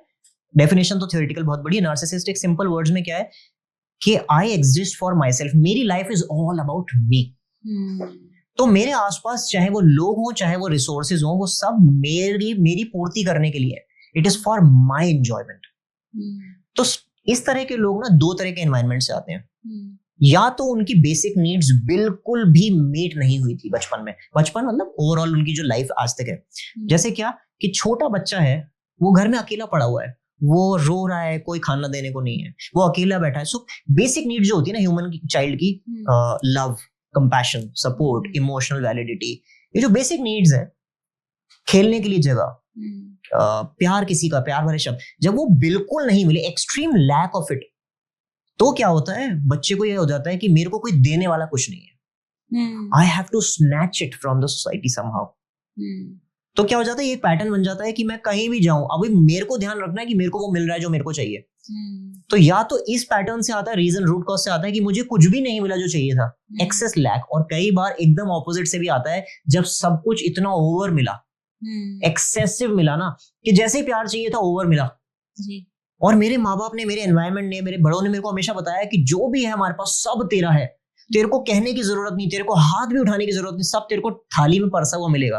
तो कई बार ये जैसे ये इंसान एक्चुअल रियल लाइफ में आते हैं ना, इनको एक शॉक लगता है कि ओह, ये सोसाइटी मुझे को सर्व करने के लिए नहीं थी, बट वो एडजस्ट नहीं कर पाते उसको, वो कहते हैं कि नहीं, मैंने यही सीखा और देखा है, this is everything for me, मेरे पास सब आना चाहिए जैसा जब मुझे चाहिए। And these are the people जो बहुत मैनिपुलेटिव हो जाते हैं।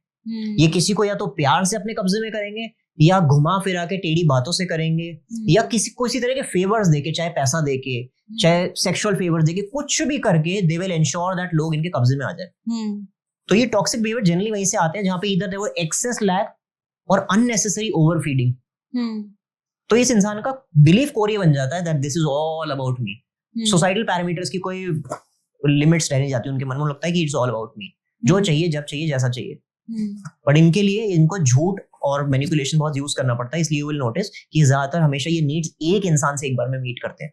ये दुनिया के सामने बहुत स्वीट हो सकते हैं, बट अपना जो क्लोज पार्टनर है ना, उसके लिए ये इतने टॉक्सिक होते हैं कि उसकी हर चीज कंट्रोल करेंगे, टाइमिंग, कहाँ जाना है, कहाँ नहीं जाना है, क्या खाना है, क्या पहनना है, because it's all about them, I own you, it's almost like a slave, कि मेरे गुलाम है ये।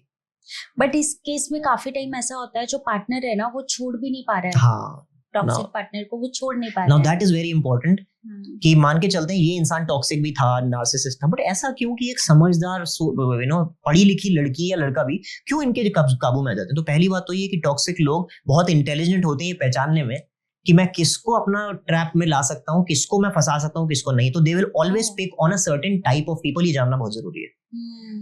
अब आते हैं उस लड़की के बारे में जिसको हम कहते हैं बहुत पढ़ी लिखी समझदार थी, क्यों उसने ऐसा स्टेप लिया कि लाइफ खत्म कर ली। मैं उस लड़की से ना तो मिला ना उसके साथ काम किया, तो मैं डायग्नोसिस नहीं दे रहा हूँ, आई एम श्योर कि हो सकता है मेरी बातों में कहीं ना कहीं कुछ कमी भी रह जाए, बट ज्यादातर कॉमनली पैटर्न देखा जाता है। ये दो तरह के एनवायरनमेंट्स बच्चों के घर में जहां पे होते हैं। एक होता है high level of uncertainty. Uncertainty का मतलब होता है कि घर के माहौल में ना बच्चे को कभी पता ही नहीं था कि क्या होने वाला है। अनप्रेडिक्टेबिलिटी, वो इमोशनल अनप्रेडिक्टेबिलिटी भी हो सकती है कि आज मैं देख रहा हूँ कि बड़े हंस बोल रहे हैं, मस्ती से बात कर रहे हैं, और शाम को एकदम से चिल्लाने लगे, लड़ाइयां करने लगे, सामान तोड़ने लगे। एक दिन ऑफिस से बड़े आराम से हंसते हुए आए, एक दिन आए फोन पे गालियां दे रहे, गंदी गंदी बातें। तो बच्चे को ना ये नहीं पता कि क्या होने वाला है, देयर इज नो सर्टेनिटी। इससे क्या होता है, छोटे बच्चे को एक हेल्दी साइकोलॉजिकल डेवलपमेंट के लिए एक शांत सेफ माहौल चाहिए। सेफ मतलब सर्टेनिटी, मुझे पता है रूटीन कैसा है, मुझे पता है लोगों का बिहेवियर कैसा होने वाला है। जिन फैमिलीज में हाई लेवल ऑफ अनप्रेडिक्टेबिलिटी होती है ना, पता ही नहीं कल को क्या हो जाए, पता ही नहीं अभी मम्मी कैसे बात कर दे, पता नहीं पापा क्या कर दे, तो ये बच्चा अपने बचपने को छोड़ के अक्सर क्या करने लगता है, बहुत अलर्ट रहने लगता है, अलर्ट और कॉशियस। ये बच्चा जो एक इनोसेंट केयर फ्री होना चाहिए था, खेल रहा है, हंस रहा है, बोल रहा है, वो अब क्या करने लगता है, वो बैठ के ऑब्जर्व कर रहा है, क्या ये कुछ कर देंगे, इनके साइलेंस का क्या मतलब है, ये चुप क्यों है, ये गुस्सा तो नहीं है, मैंने कोई गलती तो नहीं की। जब एक बच्चा बहुत ज्यादा अनसर्टेन एनवायरनमेंट होता है ना, तो उसका एक आउटकम क्या निकल के आता है, जिसको हम बोलते हैं साइकोलॉजिकल टर्म्स में अट्रैक्शन टू केओस।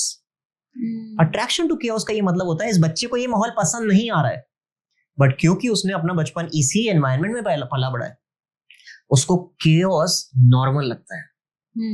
उसको आदत ही नहीं है शांत माहौल में रहने की। आप देखोगे इनमें बहुत कॉमन पैटर्न्स होते हैं। ये वो बच्चे होते हैं जो हमेशा प्रेशर में अच्छा करेंगे। प्रेशर मतलब एग्जाम का प्रेशर है, they will do very well. Job में जब प्रेशर या स्ट्रेस है, दे विल डू वेल। पर जब कोई बाहर से इनको प्रेशर नहीं दे रहा या फॉलो अप नहीं कर रहा कि भाई तुम्हारा वो तुमसे फाइल मांगी थी कहाँ है, तो ये जल्दी जल्दी काम करेंगे। अगर इनको छोड़ दिया कि अपने आप काम करो, तो ये काम खराब कर देंगे। They need some external pressure और chaos to do well. Second is, ये वो लोग हैं जिनको जैसे ही लगता है ना कि लाइफ में सब शांत चल रहा है, नॉर्मल चल रहा है, मेरा पार्टनर भी ठीक है, रिलेशनशिप भी ठीक है, सब बढ़िया है, तो इनका मन इनको बोलने लगता है कि यार ऐसा तो नहीं हो सकता, this is not how life would be. Life में कुछ उथल पुथल होनी जरूरी है, there is something about to go wrong, कुछ तो होने वाला है गलत. तो आप देखोगे ये चाहे खुद से करें, चाहे इनकी लाइफ में सिचुएशन ऐसी बन जाए, कुछ गड़बड़ जरूर होगी. जैसे बहुत फैमिलीज हमारे को आके शेयर करती हैं कि भाई हम कहीं भी अच्छे माहौल से जा रहे होते हैं, शादी में, पार्टी में, हमारे घर में लड़ाई होनी जरूरी है. हाँ. क्यों? क्योंकि अच्छा they don't do it intentionally, but क्यों? Because my subconscious is trained like that कि life perfectly normal and stable नहीं हो सकती. तो ये तो छोटे छोटे सिम्टम्स है, बट सबसे बड़ा रीजन आता है जो आपका क्वेश्चन था, टॉक्सिक बिहेवियर, पार्टनर को क्यों टॉलरेट करते हैं. इसका सबसे बड़ा आउटकम ये होता है कि अगर बचपन में हद से ज्यादा अनसर्टेनिटी, अनप्रेडिक्टेबिलिटी देखी है ना, तो मैं हमेशा और हमेशा एक केओटिक रिलेशनशिप मैनिफेस्ट करूंगा अपनी लाइफ में. और इसके रीजन है, बहुत लॉजिकल साइंटिफिक रीजन है. मेरे दिमाग को ये लगता है कि constant chaos is normal, is familiar. हम अच्छा बुरा नहीं देखते हैं डिसाइड करते हैं रिलेशनशिप, हम फेमिलियर देखते हैं. फेमिलियर मतलब मुझे नॉर्मल लगता है. तो आप देखोगे इनके पार्टनर, मैं ये नहीं कहता हमेशा पार्टनर टॉक्सिक ही होंगे, बट ये वही लोग होंगे जिनके पार्टनर अपने साथ बहुत सारी प्रॉब्लम जरूर लाएंगे, चाहे वो इन-लॉज के थ्रू हो, चाहे वो हेल्थ के थ्रू हो, चाहे वो फाइनेंशियल इश्यूज हो, चाहे लाइफ में कुछ ना कुछ, जिसको एक हिंदी में नॉर्थ इंडिया में वर्ड यूज करते हैं ना, भसड़, कांस्टेंट भसड़ रहती है इनकी लाइफ में. That is called attraction to chaos. तो अभी देखिए, ये बहुत ही दूर की लिंकेज लगती है, लेकिन कहीं ना कहीं क्या है, उस बच्चे को ऐसा लग रहा है कि दिस इज नॉर्मल. और एक छोटा सा मैं एग्जांपल और देता हूं, जो काफी केसेस में ट्रू होता है, स्पेशली लड़कियों के साथ ही बहुत कॉमन होता है. जिन लड़कियों ने अपना बचपन ऐसे फादर फिगर के साथ बिताया है जो या तो अब्यूजिव थे, उनके साथ नहीं, बट चाहे मदर के साथ या फैमिली में इन जनरल, जिसने मेल फिगर्स ऐसे देखे ना अपने आसपास बहुत ज्यादा अब्यूजिव, टॉक्सिक, इनके साथ बहुत ही अनफॉर्चुनेट होता है कि they also and up with a similarly abusive partner, शायद उनसे कहीं ज्यादा. और इसका एक सबकॉन्शियस रीजन ये होता है कि इस बच्ची के दिमाग में क्या था, इसको लगता था माँ से प्यार से आराम से मिल जाता है, हाँ. दादी से आराम से मिल जाता है, हाँ. पापा से नहीं मिलता. रीजन कुछ भी हो सकता है, बट क्योंकि नहीं मिलता ना, तो शायद मेरे अंदर की एक फायर है कि यार लाइफ में मेरा मिशन ये है कि यार इनसे प्यार चाहिए. इनसे मतलब एक ऐसे इंसान से जिससे प्यार आसानी से नहीं मिलता है. हाँ. अब देखो उसका ये फॉर्म कहाँ जाके सच साबित होता है, जब वो एक बड़ी अपनी रिलेशनशिप क्रिएट करती है. आप देखोगे कि ये हमेशा उस तरह के इंसान से रिलेशनशिप में आएगी जहां पे इसको चेज करना पड़े, पीछे भागना पड़े, टाइम के लिए, अटेंशन के लिए, कंपैशन के लिए पीछे भागना पड़े. क्यों? क्योंकि उसके दिमाग में एक चेज है विदाउट उसको पता हुए कि मेरे को लाइफ में एक ऐसे इंसान से प्यार चाहिए जो आसानी से ना दे. फादर के साथ नहीं कर पाई, बट शायद मैं इसको ठीक कर पाऊं. जिसको हम बोलते हैं ना, बहुत सारी लड़कियों ये क्वेश्चन पूछती है कि why do I fall for bad boys. हाँ. और लड़के भी कहते हैं कि अरे लड़कियां तो बुरे ही, ऐसे बैड बॉयज को ही पसंद. इट इज बिकॉज कि जब उसके मन में एक ना प्रोजेक्ट चल रहा है, उसको safe, secure, healthy emotional stability वाले लड़के कनेक्ट ही नहीं करेंगे. तो लगता है ये इसका क्या करूंगी मैं, मेरे उस प्रोजेक्ट का क्या होगा. तो प्रोजेक्ट क्या है माइंड में, I need to change one toxic person this life. तो ये एक्सेप्ट करना ही अपने आप में कई बार बहुत एफर्ट लेता है, because it is not easy to digest. Manifestation, it is absolutely manifestation, and manifestation is very scientific in nature. कितनी गहरी बात है ये. So patterns हमेशा होते हैं, point is कि are we ready to look for it or not. क्योंकि अगर कोई मान लीजिए ऐसे लोग जब हमारे साथ काम करने आते हैं, तो उनका सबसे बड़ा चैलेंज या हेजिटेशन क्या आती है कि पहली बार मैं ये मानूं कि ठीक है मेरा पार्टनर टॉक्सिक है, ठीक है वो तो है ही मैनिपुलेटिव, बट ऐसा क्यों है कि I keep falling for such people. और आप देखेंगे ऐसा पहली बार या आखिरी बार नहीं होता इनके साथ. ये उस रिलेशनशिप से समहाउ निकल भी जाए ना, तो ये घूम फिर के कहीं ना कहीं दूसरे तरह के टॉक्सिसिटी में फंस जाते हैं. It becomes a pattern always. Patterns exist because root में कुछ है, और उस रूट को हील करने को जो हम इनर चाइल्ड हीलिंग बोलते हैं, that is what it is. Okay. आज के टाइम की अगर हम बात करें, मतलब इतना अब्यूजिंग, जैसे OTT प्लेटफॉर्म है, वहाँ पे इतना अब्यूजिंग लैंग्वेज यूज हो रही है ना. आप देखेंगे हमारे काफी इन्फ्लुएंसर ऐसे हैं जो कि मतलब बहुत अब्यूजिव गाली गलौज का इस्तेमाल करते हैं, है ना. जैसे आप एल्विश यादव को ले लें, रजत दलाल को ले लें, है ना. ये लोग मतलब इतनी गंदी गालियों का इस्तेमाल करते हैं. या इनका आप पैटर्न भी देखेंगे, फिर भी इनको बॉलीवुड से भी ऑफर आ रहे हैं, इनको बुलाया जा रहा है ना. तो और जो आजकल की जनरेशन है वो इनको देख रही है. सही बात. तो एज अ इन्फ्लुएंसर क्या इनकी भी कुछ सोशल रिस्पॉन्सिबिलिटीज होनी चाहिए? Oh, definitely. जैसे इंग्लिश में कहावत है कि it takes a village to raise a child. Village का मतलब क्या है? पूरी society. Parents can not practically control की बच्चे, पेरेंट्स के साथ तो बच्चा शुरू के 10, 12, 14 साल, बट उसके बाद की पूरी लाइफ कहाँ? टीचर्स, सोशल, और आज के टाइम पे तो स्पेशली सोशल मीडिया. हम उस पे रूल्स रेगुलेशंस लगाएं ना या ना लगाएं, बट एक इंटरनल कॉन्शियस जरूर होना चाहिए, स्पेशली सोशल मीडिया, क्योंकि इन्फ्लुएंस सच में हो रहे हैं बच्चे. अब हम आई बॉल्स केटर करने के लिए कि मुझे व्यूज ज्यादा मिल जाए, मैं ऐसी बात बोल दूं, बोल के निकल गया. पर चाहे वो ये दो नाम हो, एल्विश हो, रजत दलाल हो, या फिर और हमारे बहुत फेमस सिंगर्स भी जो अपने गानों में इस तरह के रैप करते हैं जहाँ पे वो लड़कियों के बारे में इस तरह की बातें, बॉडी शेमिंग, ऑब्जेक्टिफिकेशन. बिल्कुल. पॉइंट क्या है? वो ये कह सकते हैं कि अरे मीडिया से, गानों से सोसाइटी शेप नहीं होती. It is. ये मीडिया और सोसाइटी ही तो, मीडिया ही तो है जो सोसाइटी को एक्चुअली शेप देती है कि बच्चा एस्पायर किसके लिए करे. बच्चा अपने आसपास के माहौल में क्या देखता है? अपनी normal day to day life. But aspirations हमेशा कहां से बनती है? वो शाहरुख खान, वो रैपर, वो सिंगर. तो उनका behaviour will influence me whether I like it और I don't. And it is always a conscious call कि मैं क्या कंटेंट बाहर परोसना चाहूं. हाँ, डेफिनेटली शॉर्ट टर्म में it gives you gains, but I will tell you, ये थोड़ी सी बात शायद ऑड लग सकती है, but all the social media influencers, all the celebrities जो इस तरह की बातें करते हैं जिसकी वजह से सिर्फ आई बॉल्स मिल जाए, चाहे बच्चे, करियर, सोसाइटी बाहर में जाए, I will tell you, they are also attracting a certain kind of energy. अगर मुझे अपने काम में नेगेटिविटी लानी पड़े पैसा कमाने के लिए, तो आप ये ध्यान रखना कि पैसा तो मैं शायद कमा लूं, बट उस पैसे को बराबर रखने के लिए नेगेटिविटी की जरूरत है मुझे. अगर मैं एक प्रोडक्ट बेच रहा हूं दुनिया में, और वो प्रोडक्ट ही क्या है? गंदगी, बुराई, और मान लो मैं बहुत पैसा कमा लिया उससे, तो अभी मेरे को यही बेचते रहना पड़ेगा. और जो गंदगी मैं परोस रहा हूं, वही गंदगी मेरी एनर्जी भी बनती है. वो ऐसा नहीं बोल सकते कि मैं गंदा बोल रहा हूं तो सिर्फ गाने के लिए बोल रहा हूं, बच्चों के लिए क्या होता है मुझे फर्क नहीं पड़ता. It will also impact them. और आप ध्यान देना, चाहे इतनी जल्दी पता नहीं लगता, बट आगे आने वाले 10, 15, 20 साल में आप देखेंगे कि जो भी अगर सोसाइटी में नेगेटिविटी क्रिएट कर रहा है, it will show in their relationships, it will show in their family life, it will show. हो सकता है हमारे को पब्लिक में ना दिखे, but it always shows, it always comes back. Wonderful.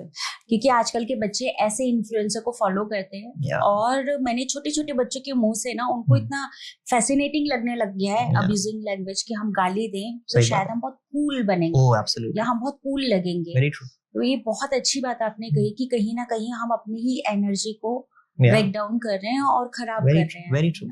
जी. एक केस और याद आ रहा है मुझे, आप मुझे बताइएगा कि साहिल वाला जो केस था, साहिल और ये अपना मेरठ वाला जो केस है ना, साहिल, सौरभ और मुस्कान वाला केस, वो बहुत अलग केस है ना. इसमें एक्स्ट्रा मैरिटल अफेयर भी आ रहा है, राइट? ठीक है. और कहीं ना कहीं उनकी मेंटल हेल्थ भी दिखती है, टॉक्सिसिटी भी है बहुत ज्यादा. तो आप इसके ऊपर क्या कहना चाहेंगे कि किस टाइप का एक मेंटलिज्म होगा वहां पे कि वो वहां तक पहुंच गए? Okay, sure. इसमें ना दो चीजें जिसके बारे में मैंने पहले बात भी करी, आई विल रिपीट दैट. एक होता है कहीं ना कहीं इसमें बहुत ही एक्सेसिव नार्सिसिज्म दिखता है. नार्सिसिज्म क्या? कि जो मुझे चाहिए, I need it by hook और बाय क्रुक, कैसे भी मिले. अब वो किसी की बीवी हो, किसी का पति हो, आई डोंट केयर. उसकी फैमिली बर्बाद हो रही है, आई डोंट केयर. कहीं ना कहीं ये भी क्लॉज रीजन दिखता है इन लोगों में. और दूसरा क्या होता है, जो चीज मुझे आसानी से मिल जाती है ना, I don't like it, I don't appreciate it. तो कई लोगों में ये ट्रॉमा होता है. क्या? कि उनको ना एक लेवल ऑफ एक्साइटमेंट के लिए क्या कुछ गलत करने की बहुत जरूरत होती है. मैं एग्जांपल देता हूँ, बहुत लोग आपको ऐसे मिलेंगे जो फेस पे बहुत ही साफ, सुंदर, वैल्यू बेस्ड, एथिकल लोग होते हैं, बट आपको पता चलता है कि इनकी एक्स्ट्रा अफेयर है. वो कहते हैं कि ये दिस डज नॉट मैच, मतलब क्या सही और क्या गलत है. एक्चुअली दोनों सच है, बट पॉइंट क्या है कि उनको कोई चीज जो आसानी से मिल जाती है ना, उनको वैल्यू लूज कर देते हैं उसकी. और बहुत बार ऐसा होता है, ये वो लोग होते हैं जिन्होंने अपनी लाइफ में स्ट्रगल बहुत देखा होता है. तो स्ट्रगल क्या बन गया? कंडीशनिंग. अब देखो, उनकी वाइफ, अगर ऐसे इंसान की वाइफ घर में बैठी है, उसके लिए प्यार से खाना बनाती है, प्यार से ऑफिस भेजती है, आता है तो उसको इज्जत से बात करती है, अच्छा लग रहा है उसे. ऐसा नहीं कि वो वाइफ से प्यार नहीं करता, वाइफ से, और उसको लग रहा है कि यार एक्साइटमेंट नहीं आ रही, बोरिंग हो रहा है. एक ह्यूमन साइकोलॉजिकल नीड होती है जिसको बोलते हैं नीड फॉर अनसर्टेनिटी. अनसर्टेनिटी का मतलब क्या है? सिंपल शब्दों में न्यूनेस, वैरायटी, डाइवर्सिटी. और वो सिर्फ इंसानों की नहीं होती, वो किसी भी रूप में हो सकती है, खाने की, पीने की. तो बहुत सारे लोग होते हैं वो पूरा संतुष्ट है, लाइफ में सब मिला है, बट सब आसानी से मिल गया है और मोनोटोनस हो गया है. मोनोटोनस बर्दाश्त नहीं है. तो अब क्या है, साइकोलॉजिकल नीड्स भी हमारी फिजिकल नीड्स की तरह होती हैं। अगर मैं 15 दिन से भूखा हूं ना, तो मैं कितना भी पढ़ा लिखा हूं, कितना एलिगेंट एरिस्टोक्रेट हूं, अगर सड़क पे 15 दिन से भूखा खड़ा हूं तो मैं किसी से छीन के भी खा लूंगा खाना, क्योंकि मेरी फिजिकल भूख इतनी बढ़ चुकी है। इसी तरह से साइकोलॉजिकल नीड ऑफ अनसर्टेनिटी भी कई लोगों में इतनी हाई हो जाती है और उसके बारे में उन्होंने कुछ किया नहीं, ना तो वो लाइफ में कुछ एक्सपेरिमेंट करते हैं, ना ट्रैवल करते हैं, ना लोगों से मिलते हैं, तो लाइफ बहुत बोरिंग होने लगती है। और सबसे ज्यादा ये इम्पैक्ट कहाँ दिखता है? आपकी शादी। आपको लगता है कि यार जब से इससे मिला हूं ना, लाइफ मिजरेबल बोरिंग हो गई है। तो ये बहुत ज्यादातर एक्स्ट्रा मैरिटल अफेयर्स में ये क्लॉज दिखता है कि need for uncertainty was not met. और मैं ये भी बोल देता हूँ कि इसकी जिम्मेदारी आपकी पार्टनर की नहीं होती कि मेरी नीड थी अनसर्टेनिटी हाई, तो मेरे पार्टनर ने क्यों नहीं उसके लिए कुछ किया। They can't. मुझे भूख लगी है तो मेरे ही शरीर में खाना जाना चाहिए, तो वो एक्सप्लोरेशन, वो अनसर्टेनिटी मुझे ही फुलफिल करनी थी। तो ये जो आपने केस बताया, this is definitely not just the need for uncertainty, ये एक एक्सेसिव केस चला गया था जहाँ पे ये आप ध्यान दोगे, इनके बारे में पढ़ोगे ना, you will get to know that जब भी पकड़े भी गए ना, आप एक छोटी सी क्लिप देखना उस लड़की की, she is smiling, yes she is smiling. ये ट्रेट्स किन लोगों में होते हैं ना, जो अपनी लाइफ में बहुत कंट्रोल रहे हैं। एक्सेसिव कंट्रोल, चाहे पेरेंट्स का, चाहे सोसाइटी का, चाहे रिलीजन का, कैसा भी वो कंट्रोल जब बहुत होता है ना, तो उस इंसान के अंदर इतनी इनेट स्ट्रॉन्ग नीड थी कि मेरे को छूट के निकलना है। आप किसी को भी पिंजरे में रख दो, एक चिड़िया को भी, उसका फर्स्ट अटेम्प्ट बाहर निकलना ही होता है ना। तो कुछ लोग जिनमें ये बहुत एक्सेसिव कंट्रोल होता है ना, उनमें रिबेलियस एटीट्यूड उतना ही स्ट्रॉन्ग होता है। तो आप देखो कि रिबेलियस एटीट्यूड का मतलब क्या होता है कि उसको बिना किसी पर्पस, किसी नीड के वो रिबेल करता है। पार्टनर प्यार भरा है, लेकिन क्योंकि वो मुझे अच्छा समझाता है, मैं इसकी नहीं सुनूंगा। तो उस लेडी में स्पेशली, विदाउट नोइंग हर, मैं एक बहुत डिस्टेंट गेस कर रहा हूँ, but it's always often very appropriate, कि उसकी स्माइल, छोटी सी एक स्माइल ये बताती है कि she is happy doing wrong. उसको पता है उसको सजा मिलने वाली है, उसको पता है उसने सोसाइटी के बहुत नॉर्म्स ब्रेक करे हैं, उसको पता है कितने लोगों की लाइफ बर्बाद हुई है, बट शी समहाउ लाइक कि I don't go by society's norm, मैं रूल्स नहीं फॉलो करती। दिस रिबेल, जिसको बोलते हैं ना रिबेल विदाउट अ कॉज, मुझे नहीं पड़ी किसी की, मेरे को चाहिए था, मैंने पाया। So they will justify it in their mind कि हम तो प्रेम में थे, हम तो आशिक थे, हम तो ये थे, हम तो वो थे। These are all stories. Actual cause क्या है? I need to go against societal norms. जो सोसाइटी बोलेगी उससे अलग जाके करना, और दूसरा कांस्टेंट अनसर्टेनिटी चाहिए, छुप के मिलना, कि बीवी तो यही बैठी है, छुप के किससे बात कर सकूं। These are some needs. ये अलग अलग रीजंस हैं, बट ये जब साथ आते हैं तो इस तरह के एक्सेसिव एक्सट्रीम केसेस दिखते हैं जहाँ पे इंसान भूल जाता है कि वो इंसान है। क्या रीजन है आज के टाइम पे एक्स्ट्रा मैरिटल अफेयर के? लैक आप देखेंगे ऑफिसेस में, है ना, आजकल ऑनलाइन काफी मतलब प्लेटफॉर्म ऐसे हो गए हैं, इजीली अवेलेबिलिटी भी इजीली हो चुकी है। तो मतलब ये क्या पैटर्न लोग फॉलो कर रहे हैं जिससे एक्स्ट्रा मैरिटल अफेयर इतने बढ़ते जा रहे हैं? ओके, सो इसके दो बहुत ही कॉमन रीजंस हैं जो सोसाइटी में दिखते हैं। एक है आइसोलेशन। हर कोई अपने सिंगल बबल में इतना ज्यादा पैक्ड है कि मैं ऑफिस गया, ऑफिस से घर आया अपनी गाड़ी में, घर आके अपना बैठा हूं, तो मेरा ना सोशल इंटरेक्शन, मुझे लगता है मैं बहुत लोगों से मिलता हूं, बट एक्चुअल इंटरेक्शन मतलब कि मैं लोगों से सुनूं, समझूं, अपनी बातें शेयर करूं। जब मैं शेयरिंग नहीं करता ना एज ए इंसान, तो मेरे अंदर बहुत इमोशनल एनर्जी पेंट अप होने लगती है। अब देखो, शेयरिंग में ये हो सकता है कुछ लोग इंट्रोवर्ट हो, तो जरूरी नहीं कि आप जाके रोज 10 लोगों से मिलो, बट क्या आपकी लाइफ में कुछ लोग ऐसे हैं जहां पे आप शेयरिंग करते हो, जहां पे वो आपको खुल के बता सकें सही है क्या है, गलत क्या है।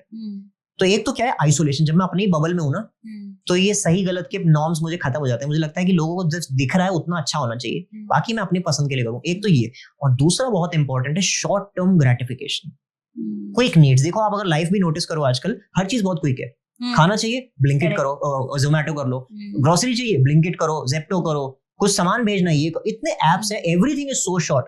वो अपनी जगह पे एप्स गलत नहीं है। आई एम सेइंग कि हमारी आदत ऐसी हो गई है कि मुझे सब कुछ क्विक चाहिए। तो मुझे घर में वाइफ तो चाहिए, प्यार चाहिए, मेरे को हस्बैंड का प्यार तो चाहिए, बट वो उस 10 घंटे का क्या करूं जब मैं ऑफिस में, उस टाइम भी चाहिए। तो आई नीड समबडी जो मेरे से प्यार से बात करे। और क्या होता है कि वर्क प्लेस का एनवायरनमेंट ऐसा होता है कि वर्क प्लेस में आप अपने आप को थोड़ा सा ढंग से कैरी करते हो, फिजिकली भी, प्रोफेशनली भी, इमोशनली भी। तो आप सोचो, आप एक जगह पे अच्छे से बन के बैठे हो, बात भी इज्जत से करते हो, और आप एक ही प्रोजेक्ट पे काम कर रहे हो, you have an aligned purpose. Aligned purpose में इट इज ऑफन पॉसिबल कि आपकी इमोशनल कंपैटिबिलिटी आपको लगता है कि है। तो बहुत सारे वर्क प्लेस में एक्स्ट्रा मैरिटल्स इसलिए कॉमन होते हैं ना, क्योंकि आपको उस इंसान का बेस्ट वर्जन दिखता है। तो करेक्ट। और आपको लगता है कि यार कितना स्वीट है यार, कितना इंटेलिजेंट है। क्यों? क्योंकि एक प्रोजेक्ट पे काम कर रहे हो या एक एनवायरनमेंट में काम कर रहे हो। तो इजी है, बट इजी उसके लिए है जो इस चीज को ढूंढ रहा है। और ढूंढ क्यों रहा है? क्योंकि एक तो आइसोलेटेड है, सही गलत का फर्क नहीं है, क्योंकि कोई बोलने वाला नहीं है। और दूसरा क्विक नीड्स, मेरी क्विक ग्रेटिफिकेशन, जिसको एडिक्शन बोलते हैं ना। भूख लगी तो गंदा भी खा लिया है मन किया तो, क्योंकि अवेलेबल है। So these are generally two things जिसकी वजह से एक्स्ट्रा मैरिटल अफेयर्स बहुत कॉमन हो गए। In fact it's too common, way too common than we can imagine, unfortunately. सर मैरिजेस में ना काफी ये देखा गया है कि वुमेन के एक्सपेक्टेशंस कुछ और होती है, लेकिन उनको मिला कुछ और होता है। तो ऐसे क्लाइंट के साथ आप कैसे डील करते हैं? तो एक्चुअली बहुत ही कॉमन क्वेश्चन है कि शादी, मैरिज ना एक बहुत ही ऐसी स्टेटस माना जाता है कि भाई एक दिन, जिस दिन शादी हो जाएगी मेरी लाइफ बदल जाएगी। और अच्छा है, बहुतों की बदलती भी है, बट इसको ना हमने बहुत ओवर हाइप कर रखा है कि मेरी जिंदगी में कोई भी प्रॉब्लम्स हो, इश्यूज हो, जिस दिन शादी हुई सब ठीक हो जाता है। तो इसीलिए आप देखोगे कि ज्यादातर फैमिलीज और लोग शादी मतलब उस इवेंट को मानते हैं, ना कि एक्चुअल शादी को। दे इंग्लिश में बोलते हैं ना वेडिंग एंड मैरिज। मैरिज मतलब लाइफ लॉन्ग शादी चलाना, और शादी, वेडिंग मतलब वो get together. That is nothing at all. तो पॉइंट क्या है कि एक बहुत कॉमन कंसर्न जो बहुत सारी विमेन, जैसे आपने बताया ना, क्या है कि उनको लगता था कि एक अच्छा पति मिल जाए तो सब बढ़िया हो जाएगा। बट देन वहां पे रियलिटी में बहुत कुछ और होता है। शायद इन लॉज इन्वॉल्व है, या पति की जो अच्छाइयां लगती थी शादी से पहले, अब वही उनकी बुराइयां लगने लगी। जैसे क्या? जैसे बहुत लेडीज को ये कंसर्न होता है कि मेरा पति मेरी हर बात मानता था पहले, वो मेरे हर इशारे पे नाचता था, जो बहुत अच्छा लग रहा है पहले, बट शादी के बाद उसको धीरे धीरे लगने लगा कि एक्चुअली ये सिर्फ एक स्वीटनेस थी, या it is because he is not decision maker, कि ये कभी डिसीजन ले ही नहीं पाता। तो ये सिर्फ मेरे इशारों पे नहीं चलता है, ये एक्चुअली सबके इशारों पे ही चलता है। तो अभी क्योंकि स्ट्रेंथ किसकी है? मदर इन लॉ की, तो अब उनकी हर बात मानता है। वो मेरे को समझता ही नहीं, मेरे को टाइम ही नहीं देता। तो कई बार वो सेम चीजें जो पहले बहुत प्यारी लगती हैं, वो शायद अब हेटफुल होने लगती है। कि ये हमेशा मेरे आसपास रहता था पहले, कितना सपोर्ट करता था, शादी के बाद लगने लगा कि यार अच्छा है इसका सपोर्ट, बट इसने मेरे को कोई फ्रीडम ही नहीं दे रखा। I can not make any decision on my own, he is always around. Because देखो, क्लोज से क्लोज रिलेशनशिप में भी स्पेस की जरूरत होती है। बिल्कुल। तो पॉइंट क्या है, ये जो है ना रियलिटी चेक नहीं मिलना, वो इसलिए है क्योंकि we don't talk about the real stuff, number one. और दूसरा है, अभी ऐसा भी बहुत लोग वुमेन बोलते हैं ना कि अरे यार मैं अपने ऊपर कितना भी काम करूं, कितना भी इंप्रूव कर लूं, क्या करूं अगर हस्बैंड ही ऐसा है, क्या करूं अगर इन-लॉज ही ऐसा है। छोड़ना तो सोल्यूशन नहीं है ना। तो उसमें हम जो समझाते हैं वो दो तीन चीजें क्या होती है। Number one is to understand a victim mindset. और विक्टिम मेंटालिटी क्या है? मेरी सिचुएशन टफ है और लोग जो हैं वो हेल्पफुल नहीं है, that is real, it's a fact, झूठ नहीं बोल रही है वो। बट जिस दिन इंसान ने मान लिया कि मैं बेचारी हूँ, मैं पीड़ित हूं, मैं पीड़िता हूं, आई एम अ विक्टिम, जैसे ही मेरे दिमाग ने इस स्टेटमेंट को एक्सेप्ट कर लिया, it means I am not even looking for solutions now. आप नोटिस करेंगे कि इस इंसान को 10 साल 20 साल भी वही सेम प्रॉब्लम्स रहेंगी, but she has given up. ना तो वो सॉल्यूशन सीख कर रहे हैं, ना वो उस बारे में बात कर रहे हैं। कोई उनको अच्छी एडवाइस दे भी रहा है ना कि you need to do this, you need to do that, इनको लगता है कि ये मेरे को ज्ञान मत दो, सिर्फ मुझे सुनो। बहुत सारी विमेन ऐसी आती है हमारे पास एज अ क्लाइंट्स की, आप सिर्फ मुझे सुन लो, मैं ठीक हो जाऊंगी। और हम सुन भी लेते हैं तो कोई बदलता नहीं है। सो जैसे ही विक्टिम माइंडसेट अपने आप में पहचानो, it means you have to leave this mindset first, number one. And second is boundaries. Married life में बाउंड्रीज बहुत जरूरी है, चाहे वो लेडी हो, चाहे वो हस्बैंड हो, चाहे वाइफ हो, कोई भी हो। बाउंड्रीज का मतलब डिसरिस्पेक्ट करना नहीं दूसरे को। बाउंड्रीज का मतलब ये है to let the person know I love you, I care for you, but there is some non negotiable that I will not stand by. मैं प्यार बहुत करता हूं आपसे, लेकिन इसका मतलब ये नहीं कि आप मेरे को गाली दे दो, आप मेरे पे हाथ उठा दो। When you do that, you are crossing your boundaries. और ये बाउंड्रीज जनरली तभी आती हैं when I have practice them. मैं जाके शादी के बाद इंप्लीमेंट नहीं कर सकता इसको, it has to be a practice that I should have. और ये कहां से आती है? ये आती है जब मेरे को खुद की वैल्यू हो। करेक्ट। अगर मैं खुद की वैल्यू नहीं करता, खुद की रिस्पेक्ट नहीं करता, मैंने घर में शादी देखी ही ऐसी है कि बेटा सारी टॉक्सिसिटी झेलनी पड़ती है, बेटा शादी यही होती है, शादी का नाम सैक्रिफाइस ही है। इसका मतलब क्या है? I am saying to my husband कि यार मेरे को मारा करो, बट अंदर से सामने मत करो, व्हिच मींस कि मैं रिस्पेक्ट नहीं करता, बस प्रिटेंड करवा दो, या गाली दो चलेगा, बट घर के अंदर बाहर मत, which means I don't respect my self. So in cases में सबसे ज्यादा जानना क्या जरूरी है कि हस्बैंड इन लॉज चेंज हो या ना हो, are you ready to change your beliefs first. जैसे मैं एक पॉडकास्ट ही सुन रहा था ना, उसमें किसी ने तो बोला कि अगर ये एक बुक 50 रुपए की है, मैंने आपको ऐसा बोल दिया, तो क्या आप कभी भी मेरे को 100 रुपए में दे के खरीदोगे? You will not. करेक्ट। तो मैंने जो वैल्यू अपनी रखी है, या तो वो मिलेगी या उससे कम मिलेगी, क्योंकि लोग बार्गेन भी करते हैं। Very true. तो look at what you tell yourself about you. But काफी केसेस में ना ऐसा होता है कि जो वुमेन है ना जी। वो लाइफ में कुछ करना चाहती है हम्म, बट वो कहीं ना कहीं डिपेंडेंट हो जाती है कि मेरे हस्बैंड अलाउ नहीं कर रहे हैं या Yeah. मेरे इन लॉज अलाउ नहीं कर रहे हैं। True. तो उस केस में आप कैसे देखते हैं इस केस को? ओके देखो, इसमें सबसे पहले मैं एक डिस्क्लेमर दे दूं हाँ। कि एक क्लोज रूम में जैसे हम बैठ के बात कर रहे हैं, यहाँ पे मैं बैठ के ज्ञान देता रहूं, जी इज वेरी सिंपल। जी कुछ सिचुएशन सच में ऐसी होती है वेयर जहाँ पे उसको बिल्कुल रिसोर्सेज सच में नहीं है, जी क्या करे वो। तो सबसे पहली बात तो ये है कि सिचुएशन एंड मी, मैं और मेरी परिस्थिति, इन दोनों में फर्क जरूर रखें वो। जैसे क्या कि मेरे पास कुछ मेरे हाथ में नहीं है, ये रियलिटी है। इसको ये स्टोरी ना बनने दे अपने मन में कि मैं वीक हूँ। ज्यादातर लेडीज के साथ उनकी सिचुएशन, उनका ट्रॉमा पता कब बनती है? तब जब बहुत साल तक वो जो करना चाहती थी नहीं कर पाई, वो स्टेटमेंट क्या बन गई, मैं बेचारी हूँ, मैं वीक हूँ, मेरे कोई नहीं सुनता।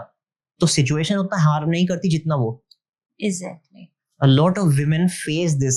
बहुत ज्यादा लेडीज में क्या होता है, जब ये विचार मन में चलता है ना, मेरी लाइफ वो नहीं है जो मैं बनाना चाहती थी, मैं उस लायक ही नहीं हूँ, ये बेचारापन बहुत केसेस में डायबिटीज एंड थायराइड में कन्वर्ट होता है। It is a psychosomatic issue.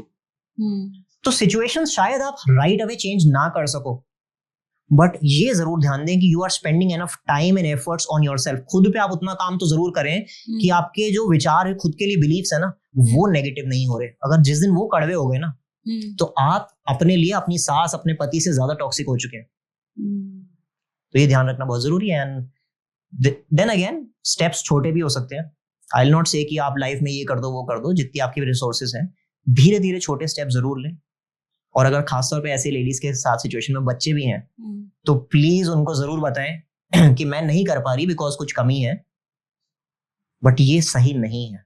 बच्चों को पता होना चाहिए। कई बार बच्चे ऐसा बड़े होते हैं ना, हम देखते हैं बच्चे बोलते हैं कि मेरी माँ ने बहुत सैक्रिफाइस किया है, ये बहुत बड़ी चीज है। अपनी माँ के सैक्रिफाइसेस को रिवॉर्ड ना करें, समझे कि वो कर नहीं पाई, ये उसकी अच्छाई, ठीक है, उसकी काबिलियत थी, उसने सह लिया, बट ये सैक्रिफाइसेस रिपीट करके मेरे को माँ का नाम आगे नहीं ले जाना। वो जो नहीं कर पाई उस तरह से अपने सपने पूरे करके करना है। बहुत सारे बच्चे वो बेचारापन की लेगेसी कंटिन्यू करते हैं। So tell your kids that I couldn't do it, but I should have, और I was looking for ways. So ये डिफरेंस बताना बहुत जरूरी है। अपने बेचारेपन को अपना बैज ऑफ ऑनर ना बनाए। That is very important. But काफी टाइम में ऐसा होता है ना सर कि ऐसा लगता है कि एक वुमेन है ना, वो सेक्रीफाइस कर रही है लाइफ में। मैं यहाँ पे आपको एक इंसिडेंट बताना चाहूंगी। One of my friend, she is a air hostess. काफी टाइम से, काफी सालों से वो काम कर रही है, और अभी वो ऐसे टाइम पे थी कि जहाँ पे उसकी प्रमोशन भी होने वाली है, सब कुछ बहुत अच्छा चल रहा है ना। लेकिन जैसे ही उसका बेबी हुआ, तो उसको उस बच्चे की वजह से, बिकॉज उसको टेक केयर करने वाला कोई नहीं है, या उसको एक फैमिली सपोर्ट नहीं मिल रहा है, उसको वो ड्रीम जॉब छोड़नी पड़ी। और इस टाइम पे वो इतना डिप्रेशन में है ना, कि वो ऐसा लगता है उसको देख के कि वो सिर्फ खुश होने का ना ट्राई कर रही है, कि देखो मैं तो अपने बच्चे को टाइम दे रही हूँ, ये हूँ, बट इनर हार्ट ना उसके यही है कि मैं कुछ और भी कर सकती थी, बट मुझे वहां पे उस चीज को ब्रेक डाउन करना पड़ा। तो ऐसे केसेस में आप कैसे हैंडल करते हैं? देखिए, first of all reality is sad. World perfect तो नहीं है, तो डेफिनेटली आई एग्री कि सोसाइटी जो है ना, उसमें कुछ ऐसे नॉर्म्स हैं कि हम एज अ सोसाइटी इवॉल्व तो करें, बट शायद विमेन को लेके हमारी एक्सपेक्टेशंस वही है। हमें उनसे फाइनेंशियल पार्टनरशिप तो चाहिए बराबरी की, कि वर्क प्लेस में आओ, काम करो, रिस्पॉन्सिबिलिटी निभाओ, चाहिए वो पार्टनरशिप, बट एक्सपेक्टेशन वो भी रखनी है कि तुम काम तो करो आज की औरत की तरह, बट तुम घर भी संभालो मेरी माँ की तरह। एग्जाम्पल, अब इस केस पे अगर स्पेसिफिकली मैं बात करूं, जहाँ पे उनकी लाइफ में कभी they have conceived, they are expecting a child, and जो यहाँ पे चल रहा है ना मदर के, sadly enough it will always show on the child and the life. I will tell you this.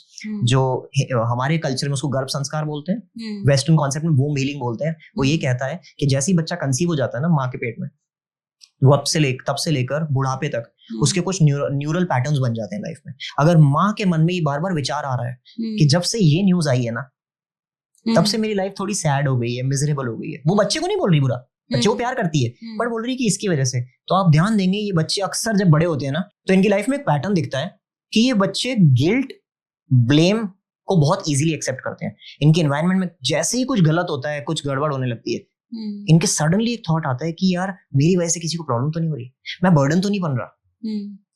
तो आपने जो क्वेश्चन पूछा कि इन लेडीज का क्या हेल्प कर सकते हैं, एट दिस पॉइंट सबसे ज्यादा जरूरत किस चीज को है? सपोर्ट। मैं इनको इस टाइम पे थेरेपी के लिए भी नहीं बोलूंगा, क्योंकि थेरेपी या किसी भी तरह का हीलिंग वर्क क्या होता है, आपके रूट कॉजेज में जाता है. When a lady is carrying a child in her womb, she should not go back into the root causes, क्योंकि वो बहुत सारे और इमोशंस को इरप्ट कर सकता है. इसलिए हम प्रेगनेंसी में बहुत अवॉइड करवाते हैं. बेयर मिनिमम काम करना चाहिए, but as much support as she can be given. चाहे वो फैमिली नहीं दे पा रही है तो एनीबडी, अब इसके लिए कोई आइडियल आंसर नहीं है, but she does need support. Unfortunately आज की सोसाइटी में ऐसा एनवायरनमेंट देखता हूं मैं कि जहां पे लेडीज टू प्रिटेंड कि नहीं I am strong enough, they don't even ask for help. Well, it's nature ने ऐसा बनाया है that you need access support right now. तो उनको मांगना भी जरूरी है, और society as a general should come forward that this is a time where we need to give her extra support. She is changing physically, emotionally. आप जैसे आपने बोला करियर खराब हो रहा है, एक्स्ट्रा सपोर्ट जरूरत है यहाँ पे. It has to come from outside. यहाँ पे मैं उसको बैठा के सेल्फ लव का ज्ञान नहीं दूंगा, because the time is not right. Correct. She has to receive that support from outside, and it's very important. क्योंकि कहीं ना कहीं ऐसा होता है ना कि वुमेन को ये डिसीजन लेना पड़ता है कि आप अपने बच्चे को चूज करें, आप अपने करियर को चूज करें, तो वहां पे वो एक ब्रेक आता ही आता है. right. और वो जो पोस्टपार्टम डिप्रेशन होता है ना, वो शायद यही है. Absolutely. कि इंसान समझ नहीं पाता है. एक केस और है, one of my friend, she is also very dreamy, काफी करियर ओरिएंटेड थी, सब कुछ था, लेकिन जब उसके बच्चे हुए ना, तब उसने अपने करियर को ड्रॉप कर दिया. और तब वो मुझे ये बोलती थी कि कोई बात नहीं, जब ये थोड़े से बड़े हो जाएंगे, 2.5 साल बाद मैं अपना करियर दोबारा से स्टार्ट करूंगी. एंड टिल नाउ अभी तक वो अपने करियर को स्टार्ट नहीं कर पाई है, बिकॉज वो एक्सेप्ट कर चुकी है कि मैं एक अच्छी माँ हूँ और मैं अपने बच्चों को बहुत अच्छे से पाल रही हूँ. है ना. तो इस केस में मुझे ऐसा लगता है कि शायद वो बहुत ग्रो कर सकती थी, बट वो करते करते रह गई. True. और अभी वो अपने माइंड को सिर्फ ये बोलती है कि मैं बहुत अच्छी मदर हूँ, मैंने बच्चों की वजह से सैक्रिफाइस किया है. Very true. इसमें ना एक बहुत जरूरी, और आपने भी वो उस बात को बोला कि जो पोस्ट पार्टम डिप्रेशन है, it's actually not only the situation, ये बहुत ही हार्मोनली भी the lady is quite vulnerable उस स्टेज में. तो कहते हैं इसीलिए ये वो वाला फेज है जहाँ पे जितना एक्सेस सपोर्ट मिले उतना अच्छा होता है. She can recover. Otherwise her women in that stage after delivery is very vulnerable, mentally, emotionally, hormonally, every way she is vulnerable. That's number 1. Second is ये जो केसेस होते हैं ना जहाँ पे बच्चे हो गए, तो वुमेन ड्रीम्स थे, प्लान्स थे कि I will go back and do this, but नहीं कर पाए. वो हमेशा बैक सीट पे ही रह गया. मैं इसको ना किसी और के एग्जांपल में तो नहीं बोलूंगा, that might be hurtful. I will give my own example. My mother is a trained musician. She is done her masters. और बचपन से देखते थे कि मम्मी ना बच्चों को सिखाती भी नहीं, अलग अलग जगह जाके she used to perform at very big stages. तो कहीं ना एज अ चाइल्ड ऑल्सो मेरे को था कि my mother is a great singer. I used to take a lot of pride in it. But then there were some reasons, I'll not quote it here कि reasons क्या थे, but for some reasons she stopped doing it. She stopped singing. अब reasons हो सकता है बहुत genuine हो, कुछ भी रह सकता है, बट बड़े होते होते ना, I will tell you, I am, मतलब मैं अपनी ऑब्वियसली जैसे हर बच्चा करता है, रियली लव माय मदर. उनसे ज्यादा स्पेशल शायद कोई ना ही हो, है ना. बट कहीं ना कहीं डीप डाउन जब मैंने अपने ऊपर हीलिंग करी ना, जब मैं खुद पे काम कर रहा था, I recognised I also had some grudges. मेरे को अपनी माँ की तरफ भी ना कुछ गुस्सा था. वो गुस्सा क्या था कि आपने मेरे लिए सब किया, बट आपने अपने लिए नहीं किया. और क्योंकि आपने अपने लिए कुछ नहीं किया ना, तो कहीं ना कहीं हम भी अपने आप को मीडियोकर मानना मतलब मीडियोकर मान के बैठ गए, क्योंकि आपने अपने सपनों को जाने दिया ना. तो इट बिकेम वेरी इजी. तो हम भी मान लेंगे कि हाँ, मीडियोकर है ना, कोई बड़ी बात नहीं है, सपनों को जाने दो. तो कई बार इंटेंशंस बहुत प्योर हो सकती हैं, बट ये देखना चाहिए कि वो क्या मैसेज जा रहा है. तो आई एम नॉट सेइंग कि आप जैसा सपना था वो ही करो, बट डू समथिंग. क्यों? क्योंकि कल को अगर आपकी लाइफ की ये स्टोरी बन गई कि बच्चों की वजह से, जो बहुत फैमिलीज में सुनते हैं हम, बहुत बच्चों के साथ है ना, मैंने अपने बच्चों के लिए सैक्रिफाइस कर दिया, मैंने अपने बच्चों के लिए, यू डिड इट, सच में किया प्यार से, बट कहीं आपका सैक्रिफाइस उसकी जिंदगी का सबसे बड़ा बोझ तो नहीं बन गया? क्योंकि बच्चे होते हैं ना कि इन्होंने सैक्रिफाइस किया, अब मैं अपने कैसे छोड़ दूं. छोड़ना is not the answer. Point is कि लर्न. सो ऐसी वुमेन के लिए आई वुड से जरूरी नहीं कि आप अपने जो एस्पिरेशंस, एम्बिशंस है वही जाके करना हो तब सक्सेसफुल हो. डू समथिंग, क्योंकि एनर्जी है अंदर, ड्रीम, एस्पिरेशन है. Start small. And we have a lot of such examples.